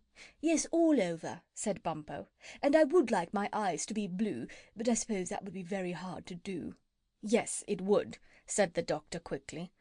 "Well, I will do what I can for you. You will have to be very patient, though. You know, with some medicines you can never be very sure. I might have to try 2 or 3 times. You have a strong skin, yes? Well, that's all right. Now come over here by the light. Oh, but before I do anything, you must first go down to the beach and get a ship ready with food in it to take me across the sea. Do not speak a word of this to anyone, and when I have done as you ask, you must let me and all my animals out of prison. Promise, by the crown of Jolliginki." So the prince promised, and went away to get a ship ready at the seashore. When he came back and said that it was done, the doctor asked Dab-Dab to bring a basin. Then he mixed a lot of medicines in the basin and told Bumpo to dip his face in it. The prince leaned down and put his face in, right up to the ears. He held it there a long time, so long that the doctor seemed to get dreadfully anxious and fidgety, standing first on one leg and then on the other, looking at all the bottles he had used for the mixture, and reading the labels on them again and again. A strong smell filled the prison, like the smell of brown paper burning. At last the prince lifted his face up out of the basin, breathing very hard, and all the animals cried out in surprise, for the prince's face had turned as white as snow, and his eyes, which had been mud-coloured, were a manly grey. When John Dolittle lent him a little looking-glass to see himself in, he sang for joy and began dancing around the prison. But the doctor asked him not to make so much noise about it, and when he had closed his medicine bag in a hurry, he told him to open the prison door. Bumpo begged that he might keep the looking-glass, as it was the only one in the kingdom of Jolliginki, and he wanted to look at himself all day long, but the doctor said he needed it to shave with. Then the prince, taking a bunch of copper keys from his pocket, undid the great double locks, and the doctor, with all his animals, ran as fast as they could down to the seashore, while Bumpo leaned against the wall of the empty dungeon, smiling after them happily, his big face shining like polished ivory in the light of the moon. When they came to the beach, they saw Polynesia and Chi-Chi waiting for them on the rocks near the ship. "I feel sorry about Bumpo," said the doctor. "I am afraid that medicine I used will never last. Most likely he will be as black as ever when he wakes up in the morning. That's one reason why I didn't like to leave the mirror with him. But then again, he might stay white. I had never used that mixture before. To tell the truth, I was surprised myself that it worked so well. But I had to do something, didn't I? I couldn't possibly scrub the king's kitchen for the rest of my life. It was such a dirty kitchen. I could see it from the prison window.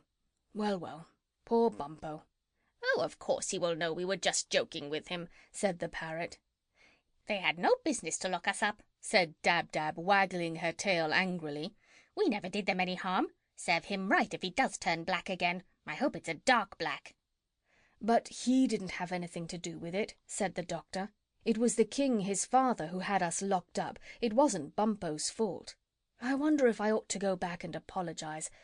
Oh, well, I'll send him some candy when I get to Puddleby, and who knows, he may stay white after all." "The Sleeping Beauty would never have him, even if he did," said Dab-Dab. "He looked better the way he was, I thought. But he'd never be anything but ugly, no matter what colour he was made." "Still, he had a good heart," said the doctor. "Romantic, of course, but a good heart. After all, handsome is as handsome does." "I don't believe the poor booby found a Sleeping Beauty at all," said Jip the dog. "Most likely he kissed some farmer's fat wife who was taking a snooze under an apple tree. Can't blame her for getting scared. I wonder who he'll go and kiss this time. Silly business." Then the Pushmi Pullyu, the white mouse, Gub-Gub, Dab-Dab, Jip, and the owl Tutu went onto the ship with the doctor.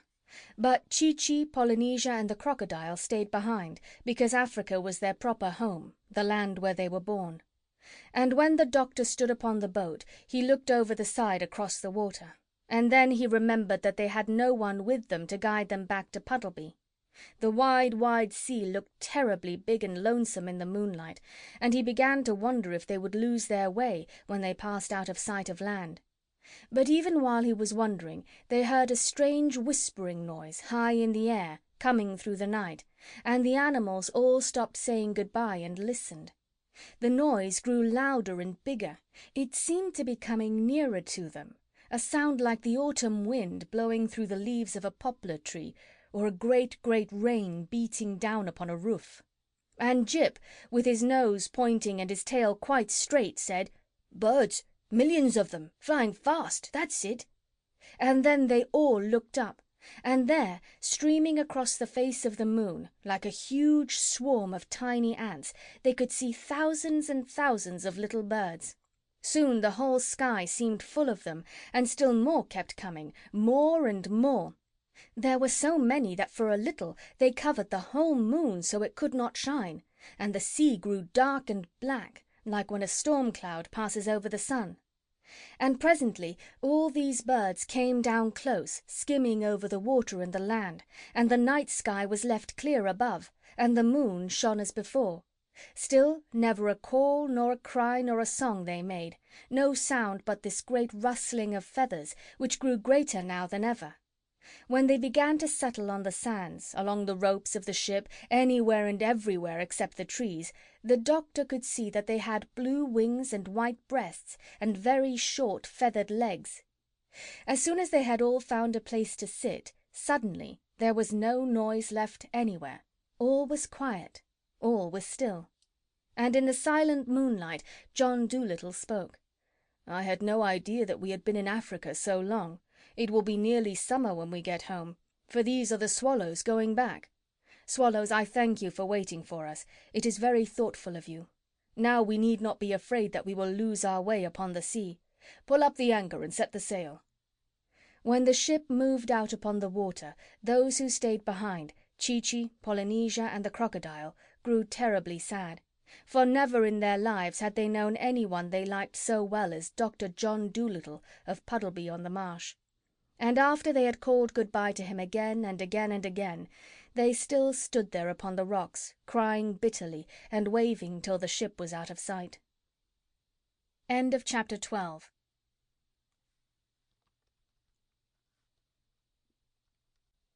Chapter 13 of the Story of Doctor Dolittle by Hugh Lofting. Red sails and blue wings. Sailing homeward, the doctor's ship had to pass the coast of Barbary. This coast is the seashore of the great desert. It is a wild, lonely place, all sand and stones, and it was here that the Barbary pirates lived. These pirates, a bad lot of men, used to wait for sailors to be shipwrecked on their shores, and often, if they saw a boat passing, they would come out in their fast sailing ships and chase it.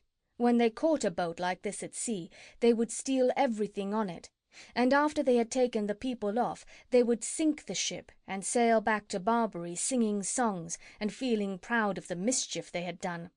Then they used to make the people they had caught write home to their friends for money, and if the friends sent no money, the pirates often threw the people into the sea. Now one sunshiny day the Doctor and Dab-Dab were walking up and down on the ship for exercise. A nice fresh wind was blowing the boat along, and everybody was happy. Presently Dab-Dab saw the sail of another ship a long way behind them on the edge of the sea. It was a red sail. "I don't like the look of that sail," said Dab-Dab. "I have a feeling it isn't a friendly ship. I am afraid there is more trouble coming to us." Jip, who was lying near taking a nap in the sun, began to growl and talk in his sleep. "I smell roast beef cooking," he mumbled. "Underdone roast beef, with brown gravy over it." "Good gracious!" cried the Doctor. "What's the matter with the dog?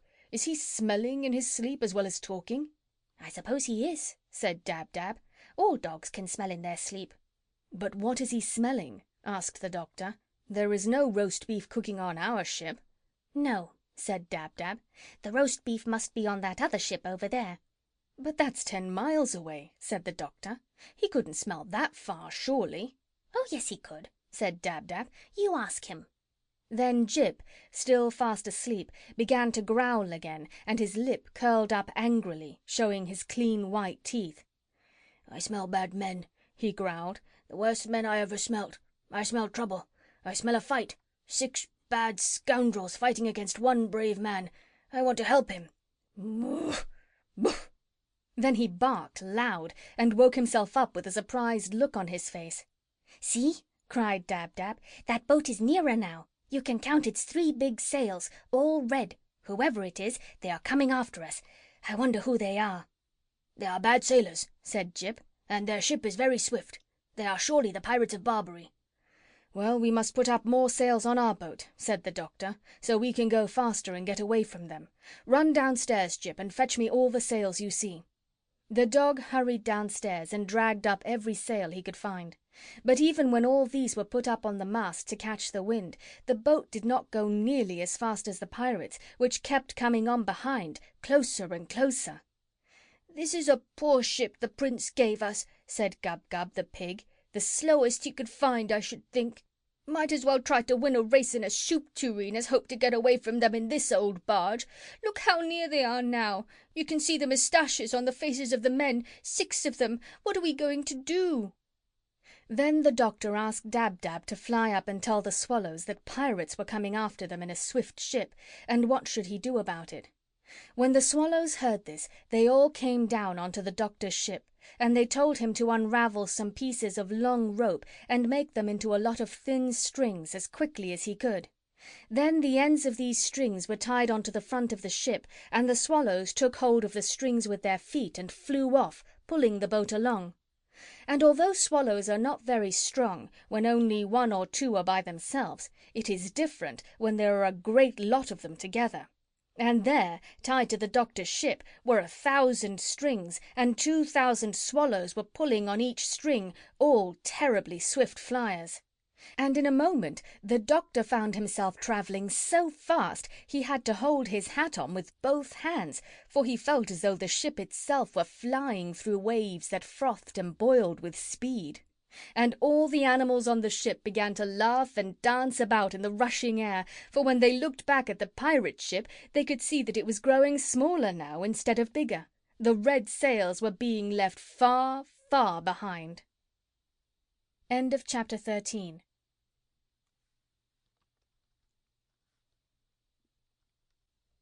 Chapter 14 of The Story of Doctor Dolittle by Hugh Lofting. The Rat's Warning.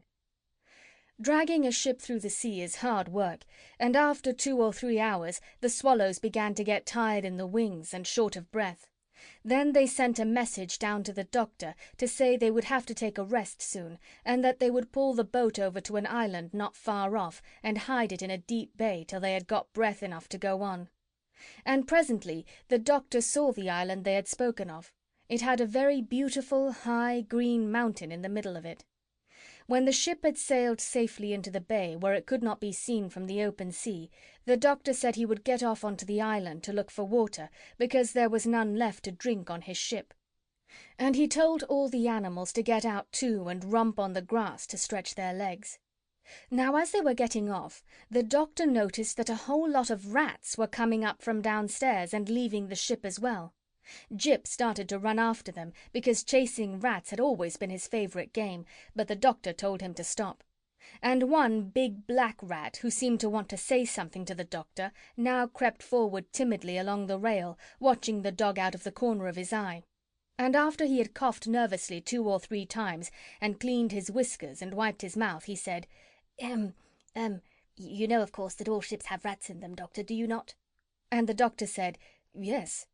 "And you have heard that rats always leave a sinking ship?" "Yes," said the doctor, "so I've been told." "People," said the rat, "always speak of it with a sneer, as though it were something disgraceful. But you can't blame us, can you? After all, who would stay on a sinking ship if he could get off it?" "It's very natural," said the doctor. "Very natural. I quite understand. Was there anything else you wished to say?" "Yes," said the rat. "I've come to tell you that we are leaving this one. But we wanted to warn you before we go. This is a bad ship you have here. It isn't safe. The sides aren't strong enough. Its boards are rotten. Before tomorrow night it will sink to the bottom of the sea." "But how do you know?" asked the doctor. "We always know," answered the rat. "The tips of our tails get that tingly feeling like when your foot's asleep.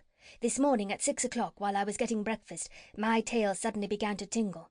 At first I thought it was my rheumatism coming back, so I went and asked my aunt how she felt. You remember her, the long piebald rat, rather skinny, who came to see you in Puddleby last spring with jaundice?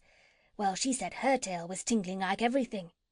Then we knew for sure that this boat was going to sink in less than 2 days, and we all made up our minds to leave it as soon as we got near enough to any land. It's a bad ship, Doctor. Don't sail in it any more, or you'll surely be drowned. Goodbye. We are now going to look for a good place to live on this island."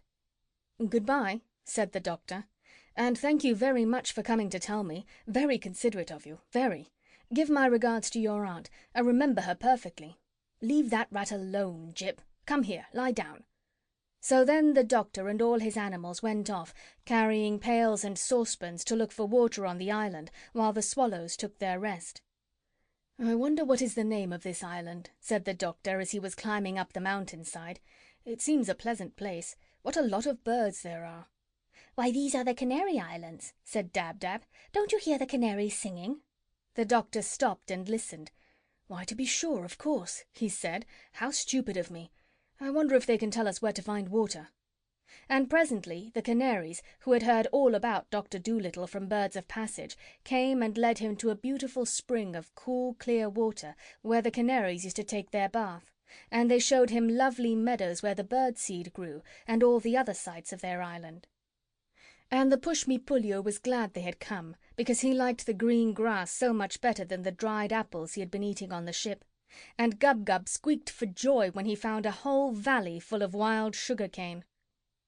A little later, when they had all had plenty to eat and drink, and were lying on their backs while the canaries sang for them, 2 of the swallows came hurrying up, very flustered and excited. "Doctor," they cried, "the pirates have come into the bay, and they've all got onto your ship. They are downstairs looking for things to steal. They have left their own ship with nobody on it. If you hurry and come down to the shore, you can get onto their ship, which is very fast, and escape, but you'll have to hurry." "That's a good idea," said the doctor. "Splendid." And he called all his animals together at once, said goodbye to the canaries, and ran down to the beach. When they reached the shore they saw the pirate ship, with the 3 red sails, standing in the water. And just as the swallows had said, there was nobody on it. All the pirates were downstairs in the doctor's ship, looking for things to steal. So John Dolittle told his animals to walk very softly, and they all crept onto the pirate ship. End of chapter 14.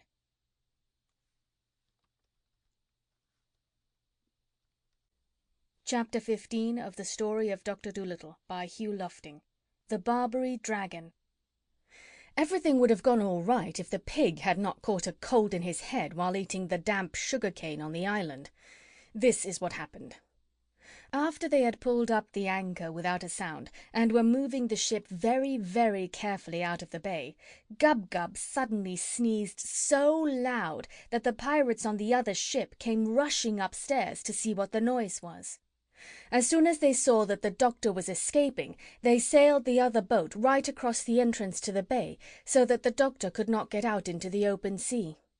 Then the leader of these bad men, who called himself Ben Ali the Dragon, shook his fist at the Doctor and shouted across the water, "Ha ha! You are caught, my fine friend! You were going to run off in my ship, eh? But you are not a good enough sailor to beat Ben Ali the Barbary Dragon. I want that duck you've got, and the pig too. We'll have pork chops and roast duck for supper tonight. And before I let you go home, you must make your friends send me a trunk full of gold." Poor Gub-Gub began to weep, and Dab-Dab made ready to fly to save her life, but the owl Tutu whispered to the Doctor, "Keep him talking, Doctor. Be pleasant to him. Our old ship is bound to sink soon. The rats said it would be at the bottom of the sea before tomorrow night, and the rats are never wrong. Be pleasant till the ship sinks under him. Keep him talking." "What? Until tomorrow night?" said the Doctor. "Well, I'll do my best. Let me see. What shall I talk about?" "Oh, let them come on," said Jip. "We can fight the dirty rascals. There are only 6 of them. Let them come on. I'd love to tell that collie next door when we get home that I'd bitten a real pirate. Let 'em come. We can fight 'em." "But they have swords and pistols," said the Doctor. "No, that would never do. I must talk to him. Look here, Ben Ali." But before the Doctor could say any more, the pirates began to sail the ship nearer, laughing with glee and saying one to another, "Who shall be the first to catch the pig?" Poor Gub-Gub was dreadfully frightened, and the Pushmi began to sharpen his horns for a fight by rubbing them on the mast of the ship, while Jip kept springing into the air and barking and calling Ben Ali bad names in dog language. But presently something seemed to go wrong with the pirates. They stopped laughing and cracking jokes. They looked puzzled. Something was making them uneasy. Then Ben Ali, staring down at his feet, suddenly bellowed out, "Thunder and lightning, men! The boat's leaking!" And then the other pirates peered over the side, and they saw that the boat was indeed getting lower and lower in the water. And one of them said to Ben Ali, "But surely if this old boat were sinking, we should see the rats leaving it." And Jip shouted across from the other ship, "You great duffers! There are no rats there to leave. They left 2 hours ago. Ha ha to you, my fine friends!" But of course the men did not understand him. Soon the front end of the ship began to go down and down, faster and faster, till the boat looked almost as though it were standing on its head, and the pirates had to cling to the rails and the masts and the ropes and anything to keep from sliding off. Then the sea rushed roaring in and through all the windows and doors. And at last the ship plunged right down to the bottom of the sea, making a dreadful gurgling sound, and the 6 bad men were left bobbing about in the deep water of the bay. Some of them started to swim for the shores of the island, while others came and tried to get on the boat where the Doctor was. But Jip kept snapping at their noses, so they were afraid to climb up the side of the ship. Then suddenly they all cried out in great fear, "The sharks! The sharks are coming! Let us get on the ship before they eat us! Help! Help! The sharks! The sharks!" And now the Doctor could see all over the bay the backs of big fishes swimming swiftly through the water. And one great shark came near to the ship, and poking his nose out of the water, he said to the Doctor, "Are you John Dolittle, the famous animal doctor?" "Yes," said Dr. Dolittle, "that is my name." "Well," said the shark, "we know these pirates to be a bad lot, especially Ben Ali. If they are annoying you, we will gladly eat them up for you, and then you won't be troubled any more." "Thank you," said the Doctor. "This is really most attentive, but I don't think it will be necessary to eat them. Don't let any of them reach the shore until I tell you. Just keep them swimming about, will you? And please make Ben Ali swim over here that I may talk to him." So the shark went off and chased Ben Ali over to the Doctor. "Listen, Ben Ali," said John Dolittle, leaning over the side. "You have been a very bad man, and I understand that you have killed many people. These good sharks here have just offered to eat you up for me. and 'twould indeed be a good thing if the seas were rid of you. But if you will promise to do as I tell you, I will let you go in safety." "What must I do?" asked the pirate, looking down sideways at the big shark, who was smelling his leg under the water. "You must kill no more people," said the doctor. "You must stop stealing. You must never sink another ship. You must give up being a pirate altogether." "But what shall I do then?" asked Ben Ali. "How shall I live?" "You and all your men must go onto this island and be birdseed farmers," the doctor answered. "You must grow birdseed for the canaries." The Barbary dragon turned pale with anger. "Grow birdseed?" he groaned in disgust. "Can't I be a sailor?" "No," said the doctor, "you cannot. You have been a sailor long enough, and sent many stout ships and good men to the bottom of the sea. For the rest of your life you must be a peaceful farmer. The shark is waiting. Do not waste any more of his time. Make up your mind." "Thunder and lightning," Ben Ali muttered. "Birdseed." Then he looked down into the water again and saw the great fish smelling his other leg. "Very well," he said sadly. "We'll be farmers." "And remember," said the doctor, "that if you do not keep your promise, if you start killing and stealing again, I shall hear of it, because the canaries will come and tell me, and be very sure that I will find a way to punish you. For though I may not be able to sail a ship as well as you, so long as the birds and the beasts and the fishes are my friends, I do not have to be afraid of a pirate chief, even though he call himself the Dragon of Barbary. Now go and be a good farmer and live in peace." Then the doctor turned to the big shark, and waving his hand, he said, "All right, let them swim safely to the land." End of chapter 15.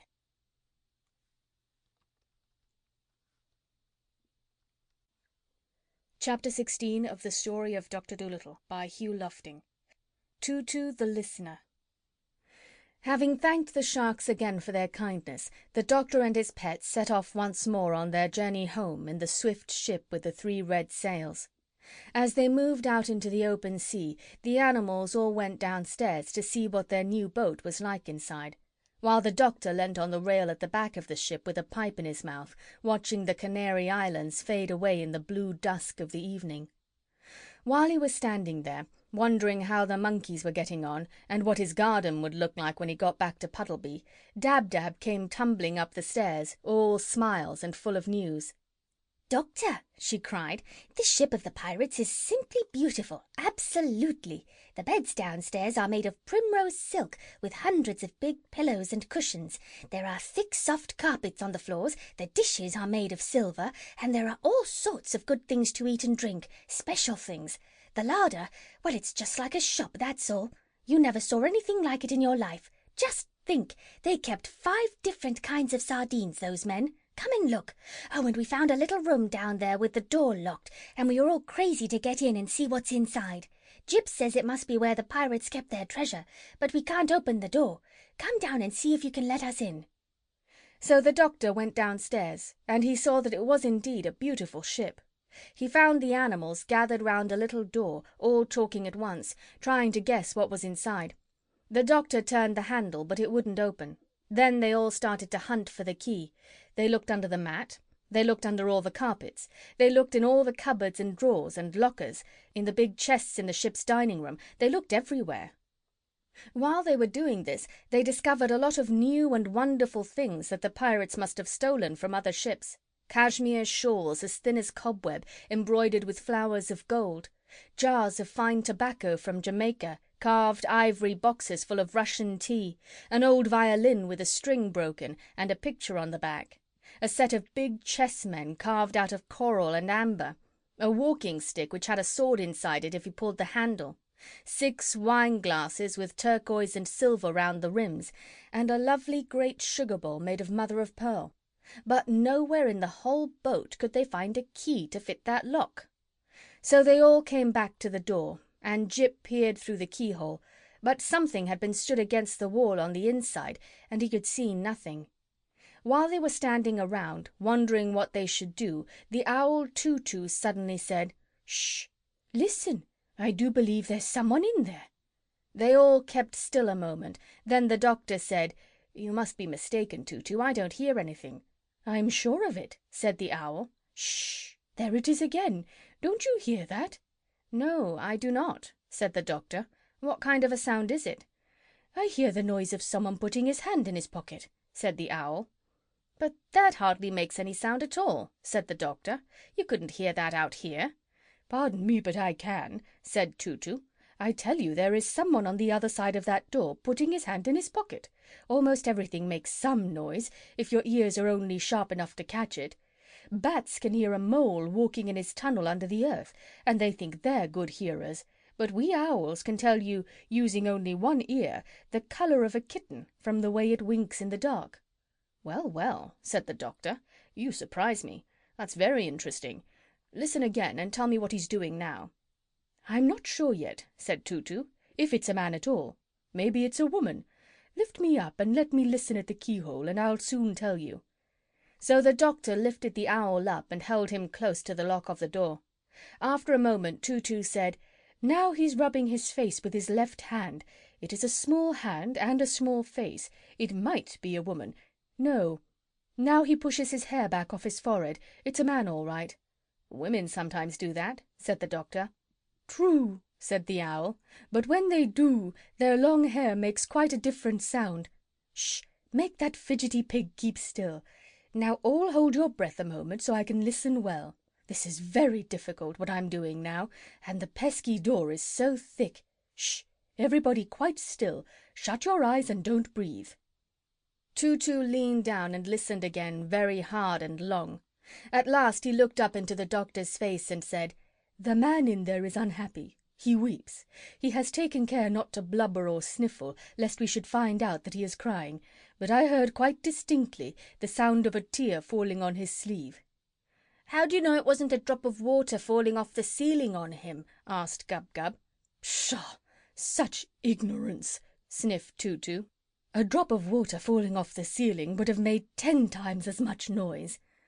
"Well," said the doctor, "if the poor fellow's unhappy, we've got to get in and see what's the matter with him. Find me an axe and I'll chop the door down." End of chapter 16.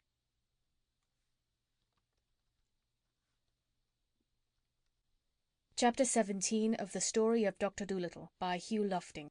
The Ocean Gossips. Right away an axe was found, and the doctor soon chopped a hole in the door big enough to clamber through. At first he could see nothing at all, it was so dark inside, so he struck a match. The room was quite small, no window, the ceiling low. For furniture there was only one little stool. All round the room big barrels stood against the walls, fastened at the bottom so they wouldn't tumble with the rolling of the ship. And above the barrels pewter jugs of all sizes hung from wooden pegs. There was a strong winey smell, and in the middle of the floor sat a little boy about 8 years old, crying bitterly. "I declare, it is the pirates' rum-room," said Jip in a whisper. "Yes, very rum," said Gub-Gub. "The smell makes me giddy." The little boy seemed rather frightened to find a man standing there before him and all those animals staring in through the hole in the broken door. But as soon as he saw John Dolittle's face by the light of the match, he stopped crying and got up. "You aren't one of the pirates, are you?" he asked. And when the doctor threw back his head and laughed long and loud, the little boy smiled too, and came and took his hand. "You laugh like a friend," he said, "not like a pirate. Could you tell me where my uncle is?" "I'm afraid I can't," said the doctor. "When did you see him last?" "It was the day before yesterday," said the boy. "I and my uncle were out fishing in our little boat when the pirates came and caught us. They sunk our fishing boat and brought us both onto this ship. They told my uncle that they wanted him to be a pirate like them, for he was clever at sailing a ship in all weathers, but he said he didn't want to be a pirate because killing people and stealing was no work for a good fisherman to do. Then the leader, Ben Ali, got very angry and gnashed his teeth and said they would throw my uncle into the sea if he didn't do as they said. They sent me downstairs, and I heard the noise of a fight going on above. And when they let me come up again next day, my uncle was nowhere to be seen. I asked the pirates where he was, but they wouldn't tell me. I'm very much afraid they threw him into the sea and drowned him." And the little boy began to cry again. "Well, now, wait a minute," said the doctor. "Don't cry. Let's go and have tea in the dining room and we'll talk it over. Maybe your uncle is quite safe all the time. You don't know that he was drowned, do you? And that's something. Perhaps we can find him for you. First we'll go and have tea, with strawberry jam, and then we will see what can be done." All the animals had been standing around listening with great curiosity, and when they had gone into the ship's dining room and were having tea, Dab-Dab came up behind the doctor's chair and whispered, "Ask the porpoises if the boy's uncle was drowned. They'll know." "All right," said the doctor, taking a second piece of bread and jam. "What are those funny clicking noises you're making with your tongue?" asked the boy. "Oh, I just said a couple of words in duck language," the doctor answered. "This is Dab-Dab, one of my pets." "I didn't even know that ducks had a language," said the boy. "Are all these other animals your pets too? What is that strange-looking thing with two heads?" "Shh," the doctor whispered. "That is the Pushmi Pullyu. Don't let him see we're talking about him. He gets so dreadfully embarrassed. Tell me, how did you come to be locked up in that little room?" "The pirates shut me in there when they were going off to steal things from another ship. When I heard someone chopping on the door, I didn't know who it could be. I was very glad to find it was you. Do you think you'll be able to find my uncle for me?" "Well, we are going to try very hard," said the doctor. "Now, what was your uncle like to look at?" "He had red hair," the boy answered, "very red hair, and the picture of an anchor tattooed on his arm. He was a strong man, a kind uncle, and the best sailor in the South Atlantic. His fishing boat was called the Saucy Sally, a cutter-rigged sloop." "What's cutter-rigged sloop?" whispered Gub-Gub, turning to Jip. "Shh! That's the kind of ship the man had," said Jip. "Keep still, can't you?" "Oh," said the pig. "Is that all? I thought it was something to drink." So the doctor left the boy to play with the animals in the dining room and went upstairs to look for passing porpoises. And soon a whole school came dancing and jumping through the water on their way to Brazil. When they saw the doctor leaning on the rail of his ship, they came over to see how he was getting on. And the doctor asked them if they had seen anything of a man with red hair and an anchor tattooed on his arm. "Do you mean the master of the Saucy Sally?" asked the porpoises. "Yes," said the doctor, "that's the man. Has he been drowned?" "His fishing sloop was sunk," said the porpoises, "for we saw it lying on the bottom of the sea, but there was nobody inside it because we went and looked." "His little nephew is on the ship with me here," said the doctor, "and he is terribly afraid that the pirates threw his uncle into the sea. Would you be so good as to find out for me for sure whether he has been drowned or not?" "Oh, he isn't drowned," said the porpoises. "If he were, we would be sure to have heard of it from the deep-sea decapods. We hear all the saltwater news. The shellfish call us the ocean gossips. No, tell the little boy we are sorry we do not know where his uncle is, but we are quite certain he hasn't been drowned in the sea." So the doctor ran downstairs with the news and told the nephew, who clapped his hands with happiness, and the Pushmi Pullyu took the little boy on his back and gave him a ride around the dining table, while all the other animals followed behind, beating the dish covers with spoons, pretending it was a parade. End of chapter 17.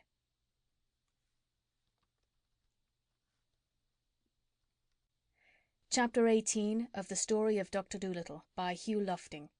Smells. "Your uncle must now be found," said the doctor. "That is the next thing, now that we know he wasn't thrown into the sea." Then Dab-Dab came up to him again and whispered, "Ask the eagles to look for the man. No living creature can see better than an eagle. When they are miles high in the air, they can count the ants crawling on the ground. Ask the eagles." So the doctor sent one of the swallows off to get some eagles, and in about an hour the little bird came back with 6 different kinds of eagles: a black eagle, a bald eagle, a fish eagle, a golden eagle, an eagle vulture, and a white-tailed sea eagle. Twice as high as the boy they were, each one of them, and they stood on the rail of the ship like round-shouldered soldiers all in a row, stern and still and stiff, while their great gleaming black eyes shot darting glances here and there and everywhere. Gub-Gub was scared of them and got behind a barrel. He said he felt as though those terrible eyes were looking right inside of him to see what he had stolen for lunch. And the doctor said to the eagles, "A man has been lost, a fisherman with red hair and an anchor marked on his arm. Would you be so kind as to see if you can find him for us? This boy is the man's nephew." Eagles do not talk very much, and all they answered in their husky voices was, "You may be sure that we will do our best for John Dolittle." Then they flew off, and Gub-Gub came out from behind his barrel to see them go. Up and up and up they went, higher and higher and higher still. Then, when the Doctor could only just see them, they parted company and started going off all different ways, north, east, south, and west, looking like tiny grains of black sand creeping across the wide blue sky. "My gracious," said Gub-Gub in a hushed voice, "what a height! I wonder they don't scorch their feathers so near the sun." They were gone a long time, and when they came back it was almost night. And the Eagles said to the Doctor, "We have searched all the seas and all the countries and all the islands and all the cities and all the villages in this half of the world, but we have failed. In the main street of Gibraltar we saw 3 red hares lying in a wheelbarrow before a baker's door, but they were not the hairs of a man, they were the hairs of a fur coat. Nowhere on land or water could we see any sign of this boy's uncle, and if we could not see him, then he is not to be seen. For John Dolittle we have done our best." Then the 6 great birds flapped their big wings and flew back to their homes in the mountains and the rocks. "Well," said Dab-Dab after they had gone, "what are we going to do now? The boy's uncle must be found. There's no 2 ways about that. The lad isn't old enough to be knocking around the world by himself. Boys aren't like ducklings. They have to be taken care of till they're quite old. I wish Chee-Chee were here. He would soon find the man. Good old Chee-Chee. I wonder how he's getting on." "If only we had Polynesia with us," said the White Mouse. "She would soon think of some way. Do you remember how she got us all out of prison the 2nd time? My, but she was a clever one." "I don't think so much of those eagle fellows," said Jip. "They're just conceited. They may have very good eyesight and all that, but when you ask them to find a man for you, they can't do it. And they have the cheek to come back and say that nobody else could do it. They're just conceited, like that collie in Puddleby. And I don't think a whole lot of those gossipy old porpoises either. All they could tell us was that the man isn't in the sea. We don't want to know where he isn't. We want to know where he is." "Oh, don't talk so much," said Gub-Gub. "It's easy to talk, but it isn't so easy to find a man when you have the whole world to hunt him in. Maybe the fisherman's hair has turned white worrying about the boy, and that was why the Eagles didn't find him. You don't know everything. You're just talking. You're not doing anything to help. You couldn't find the boy's uncle any more than the Eagles could. You couldn't do as well." "Couldn't I?" said the dog. "That's all you know, you stupid piece of warm bacon. I haven't begun to try yet, have I? You wait and see." Then Jip went to the Doctor and said, "Ask the boy if he has anything in his pockets that belonged to his uncle, will you, please?" So the Doctor asked him, and the boy showed them a gold ring which he wore on a piece of string around his neck because it was too big for his finger. He said his uncle gave it to him when they saw the pirates coming. Jip smelt the ring and said, "That's no good. Ask him if he has anything else that belonged to his uncle." Then the boy took from his pocket a great big red handkerchief and said, "This was my uncle's too." As soon as the boy pulled it out, Jip shouted, "Snuff, by jingo! Black rappy snuff! Don't you smell it? His uncle took snuff. Ask him, Doctor." The Doctor questioned the boy again, and he said, "Yes, my uncle took a lot of snuff." "Fine," said Jip. "The man's as good as found. 'Twill be as easy as stealing milk from a kitten. Tell the boy I'll find his uncle for him in less than a week. Let us go upstairs and see which way the wind is blowing." "But it is dark now," said the Doctor. "You can't find him in the dark." "I don't need any light to look for a man who smells of black rappy snuff," said Jip as he climbed the stairs. "If the man had a hard smell, like string now, or hot water, it would be different. But snuff—" "Does hot water have a smell?" asked the Doctor. "Certainly it has," said Jip. "Hot water smells quite different from cold water. It is warm water or ice that has a really different smell. Why, I once followed a man for 10 miles on a dark night by the smell of the hot water he had used to shave with, for the poor fellow had no soap. Now then, let us see which way the wind is blowing. Wind is very important in long-distance smelling. It mustn't be too fierce a wind, and of course it must blow the right way. A nice steady damp breeze is the best of all. Ha! This wind is from the north." Then Jip went up to the front of the ship and smelt the wind, and he started muttering to himself. Tar, Spanish onions, kerosene oil, wet raincoats, crushed laurel leaves, rubber burning, lace curtains being washed— no, my mistake, lace curtains hanging out to dry, and foxes, hundreds of 'em, cubs, and— "Can you really smell all those different things in this one wind?" asked the Doctor. "Why, of course," said Jip. "And those are only a few of the easy smells, the strong ones. Any mongrel could smell those with a cold in the head. Wait now, and I'll tell you some of the hardest scents that are coming on this wind, a few of the dainty ones." Then the dog shut his eyes tight, poked his nose straight up in the air, and sniffed hard, with his mouth half open. For a long time he said nothing. He kept as still as a stone. He hardly seemed to be breathing at all. When at last he began to speak, it sounded almost as though he were singing, sadly, in a dream. "Bricks," he whispered, very low. "Old yellow bricks, crumbling with age in a garden wall. The sweet breath of young cows standing in a mountain stream. The lead roof of a dovecote, or perhaps a granary, with the midday sun on it. Black kid gloves lying in a bureau drawer of walnut wood. A dusty road with a horse's drinking trough beneath the sycamores. Little mushrooms bursting through the rotting leaves. And... "Any parsnips?" asked Gub-Gub. "No," said Jip. "You always think of things to eat. No parsnips whatever. And no snuff. Plenty of pipes and cigarettes and a few cigars, but no snuff. We must wait till the wind changes to the south." "Yes, it's a poor wind, that," said Gub-Gub. "I think you're a fake, Jip. Who ever heard of finding a man in the middle of the ocean just by smell? I told you couldn't do it." "Look here," said Jip, getting really angry. "You're going to get a bite on the nose in a minute. You needn't think that just because the Doctor won't let us give you what you deserve that you can be as cheeky as you like." "Stop quarrelling," said the Doctor. "Stop it. Life's too short. Tell me, Jip, where do you think those smells are coming from?" "From Devon and Wales, most of them," said Jip. "The wind is coming that way." "Well, well," said the Doctor. "You know, that's really quite remarkable. Quite. I must make a note of that for my new book.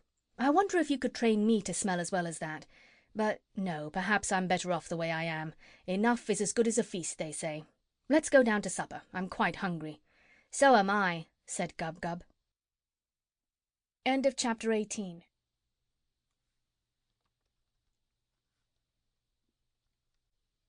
Chapter 19 of the Story of Doctor Dolittle by Hugh Lofting.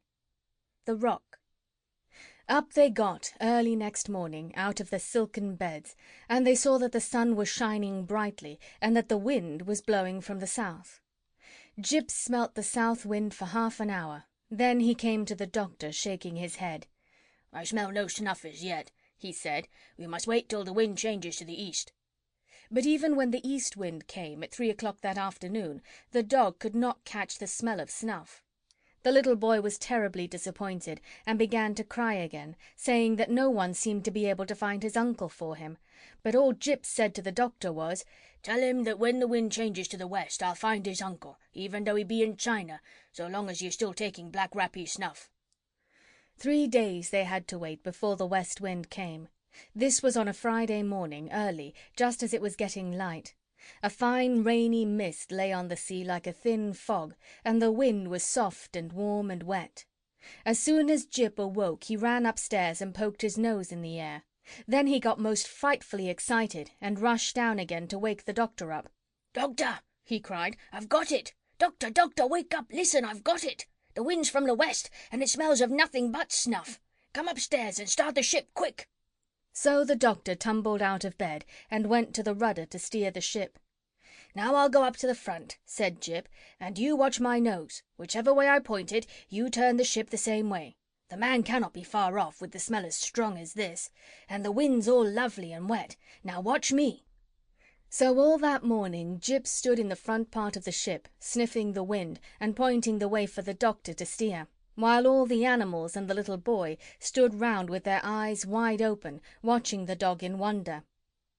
About lunchtime, Jip asked Dab-Dab to tell the Doctor that he was getting worried and wanted to speak to him. So Dab-Dab went and fetched the Doctor from the other end of the ship, and Jip said to him, The boy's uncle is starving. We must make the ship go as fast as we can." "How do you know he is starving?" asked the doctor. "Because there is no other smell in the west wind but snuff," said Jip. "If the man were cooking or eating food of any kind, I would be bound to smell it too. But he hasn't even fresh water to drink. All he is taking is snuff, in large pinches. We are getting nearer to him all the time, because the smell grows stronger every minute. But make the ship go as fast as you can, for I am certain that the man is starving." "All right," said the doctor, and he sent Dab-Dab to ask the swallows to pull the ship, the same as they had done when the pirates were chasing them. So the stout little birds came down and once more harnessed themselves to the ship, and now the boat went bounding through the waves at a terrible speed. It went so fast that the fishes in the sea had to jump for their lives to get out of the way and not be run over, and all the animals got tremendously excited, and they gave up looking at Jip and turned to watch the sea in front, to spy out any land or islands where the starving man might be. But hour after hour went by, and still the ship went rushing on over the same flat, flat sea, and no land anywhere came in sight. And now the animals gave up chattering and sat around silent, anxious and miserable. The little boy again grew sad, and on Jip's face there was a worried look. At last, late in the afternoon, just as the sun was going down, the owl Tutu, who was perched on the tip of the mast, suddenly startled them all by crying out at the top of his voice, "Jip! Jip! I see a great, great rock in front of us. Look way out there where the sky and the water meet. See the sun shine on it like gold. Is the smell coming from there?" And Jip called back, "Yes, that's it. That is where the man is. At last, at last." And when they got nearer, they could see that the rock was very large as a big field. No trees grew on it, no grass, nothing. The great rock was as smooth and as bare as the back of a tortoise. Then the doctor sailed the ship right round the rock, but nowhere on it could a man be seen. All the animals screwed up their eyes and looked as hard as they could, and John Dolittle got a telescope from downstairs. But not one living thing could they spy, not even a gull, nor a starfish, nor a shred of seaweed. They all stood and listened, straining their ears for any sound, but the only noise they heard was the gentle lapping of the little waves against the sides of their ship. Then they all started calling, "Hullo there! Hullo!" till their voices were hoarse, but only the echo came back from the rock. And the little boy burst into tears and said, "I am afraid I shall never see my uncle any more. What shall I tell them when I get home?" But Jip called to the doctor, "He must be there. He must! He must! The smell goes on no further. He must be there, I tell you. Sail the ship close to the rock and let me jump out on it." So the doctor brought the ship as close as he could and let down the anchor. Then he and Jip got out of the ship onto the rock. Jip at once put his nose down close to the ground and began to run all over the place. Up and down he went, back and forth, zigzagging, twisting, doubling and turning, and everywhere he went the doctor ran behind him, close at his heels, till he was terribly out of breath. At last Jip let out a great bark and sat down, and when the doctor came running up to him, he found the dog staring into a big, deep hole in the middle of the rock. "The boy's uncle is down there," said Jip quietly. "No wonder those silly eagles couldn't see him. It takes a dog to find a man." So the doctor got down into the hole, which seemed to be a kind of cave or tunnel running a long way under the ground. Then he struck a match and started to make his way along the dark passage, with Jip following behind. The doctor's match soon went out, and he had to strike another and another and another. At last the passage came to an end, and the doctor found himself in a kind of tiny room with walls of rock. And there, in the middle of the room, his head resting on his arms, lay a man with very red hair, fast asleep. Jip went up and sniffed at something lying on the ground beside him. The doctor stooped and picked it up. It was an enormous snuff-box, and it was full of black rappee. End of chapter 19.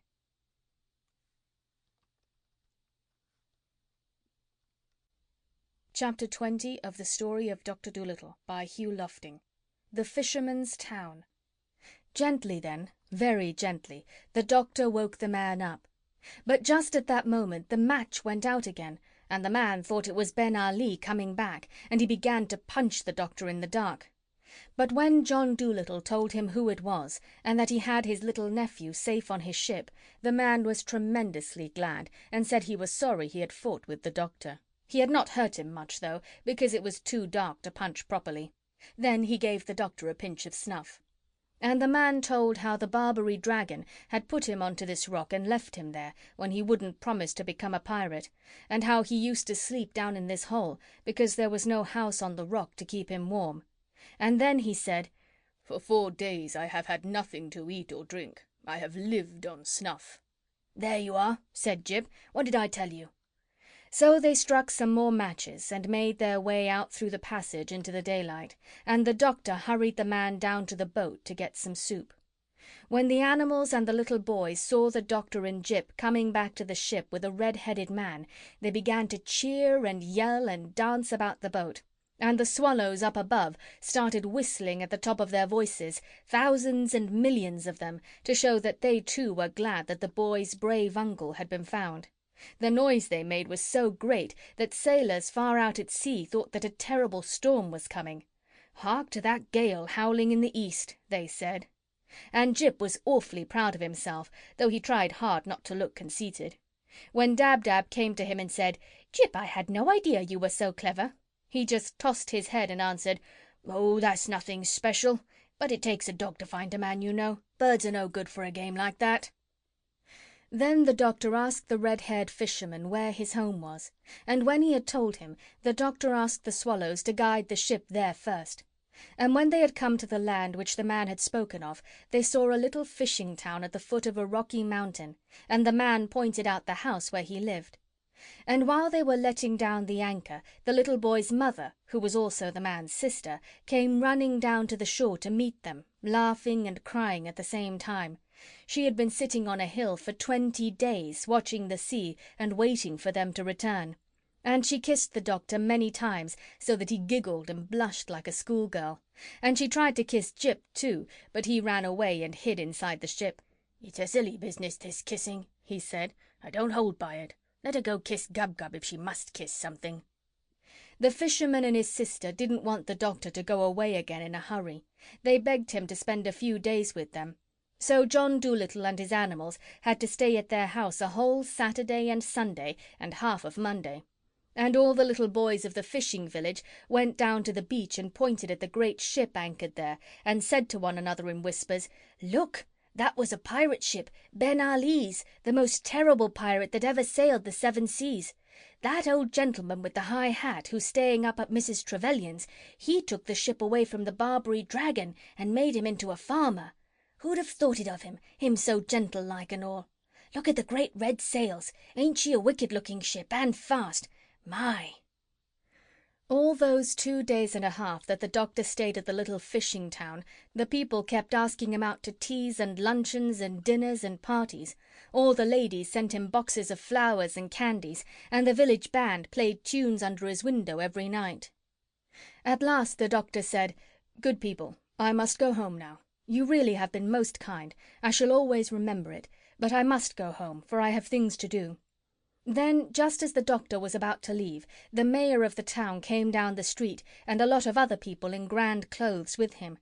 And the mayor stopped before the house where the doctor was living, and everybody in the village gathered round to see what was going to happen. After 6 page boys had blown on shining trumpets to make the people stop talking, the doctor came out onto the steps, and the mayor spoke. "Dr. John Dolittle," said he, "it is a great pleasure for me to present to the man who rid the seas of the Dragon of Barbary this little token from the grateful people of our worthy town." And the mayor took from his pocket a little tissue paper packet, and opening it, he handed to the doctor a perfectly beautiful watch with real diamonds in the back. Then the mayor pulled out of his pocket a still larger parcel and said, "Where is the dog?" Then everybody started to hunt for Jip, and at last Dab-Dab found him on the other side of the village in a stable yard, where all the dogs of the countryside were standing round him speechless with admiration and respect. When Jip was brought to the doctor's side, the mayor opened the larger parcel, and inside was a dog collar made of solid gold. and a great murmur of wonder went up from the village folk as the mayor bent down and fastened it around the dog's neck with his own hands. For written on the collar in big letters were these words: Jip, the cleverest dog in the world. Then the whole crowd moved down to the beach to see them off. And after the red-haired fisherman and his sister and the little boy had thanked the doctor and his dog over and over and over again, the great swift ship with the red sails was turned once more towards Puddleby, and they sailed out to sea while the village band played music on the shore. End of chapter 20.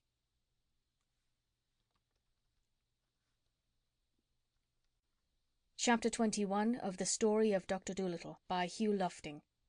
Home again.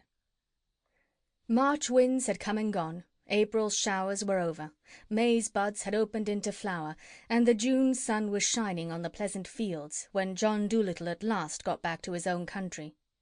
But he did not yet go home to Puddleby.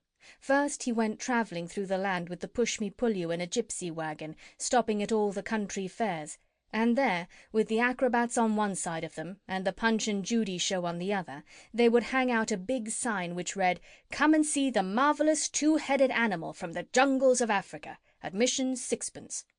And the Pushmi Pullyu would stay inside the wagon, while the other animals would lie about underneath. The doctor sat in a chair in front, taking the sixpences and smiling on the people as they went in. And Dab-Dab was kept busy all the time scolding him because he would let the children in for nothing when she wasn't looking. And menagerie keepers and circus-men came and asked the doctor to sell them the strange creature, saying they would pay a tremendous lot of money for him, but the doctor always shook his head and said, "No, the Pushmi Pullyu shall never be shut up in a cage. He shall be free always to come and go, like you and me." Many curious sights and happenings they saw in this wandering life, but they all seemed quite ordinary after the great things they had seen and done in foreign lands. It was very interesting at first, being sort of part of a circus, but after a few weeks they all got dreadfully tired of it, and the doctor and all of them were longing to go home. But so many people came flocking to the little wagon and paid the sixpence to go inside and see the Pushmi Pullyu that very soon the doctor was able to give up being a showman. And one fine day, when the hollyhocks were in full bloom, he came back to Puddleby a rich man to live in the little house with the big garden. And the old lame horse in the stable was glad to see him, and so were the swallows who had already built their nests under the eaves of his roof and had young ones. And Dab-Dab was glad too to get back to the house she knew so well, although there was a terrible lot of dusting to be done with cobwebs everywhere. And after Jip had gone and shown his golden collar to the conceited collie next door, he came back and began running round the garden like a crazy thing, looking for the bones he had buried long ago and chasing the rats out of the tool shed, while Gub-Gub dug up the horseradish which had grown 3 feet high in the corner by the garden wall. And the doctor went and saw the sailor who had lent him the boat, and he bought 2 new ships for him, and a rubber doll for his baby, and he paid the grocer for the food he had lent him for the journey to Africa, and he bought another piano and put the white mice back in it because they said the bureau drawer was draughty. Even when the doctor had filled the old money box on the dresser shelf, he still had a lot of money left, and he had to get 3 more money boxes just as big to put the rest in. Money, he said, is a terrible nuisance, but it's nice not to have to worry. "Yes," said Dab-Dab, who was toasting muffins for his tea, "it is indeed." And when the winter came again, and the snow flew against the kitchen window, the doctor and his animals would sit round the big warm fire after supper, and he would read aloud to them out of his books. But far away in Africa, where the monkeys chattered in the palm trees before they went to bed under the big yellow moon, they would say to one another, "I wonder what the good man is doing now over there in the land of the white men. Do you think he will ever come back?"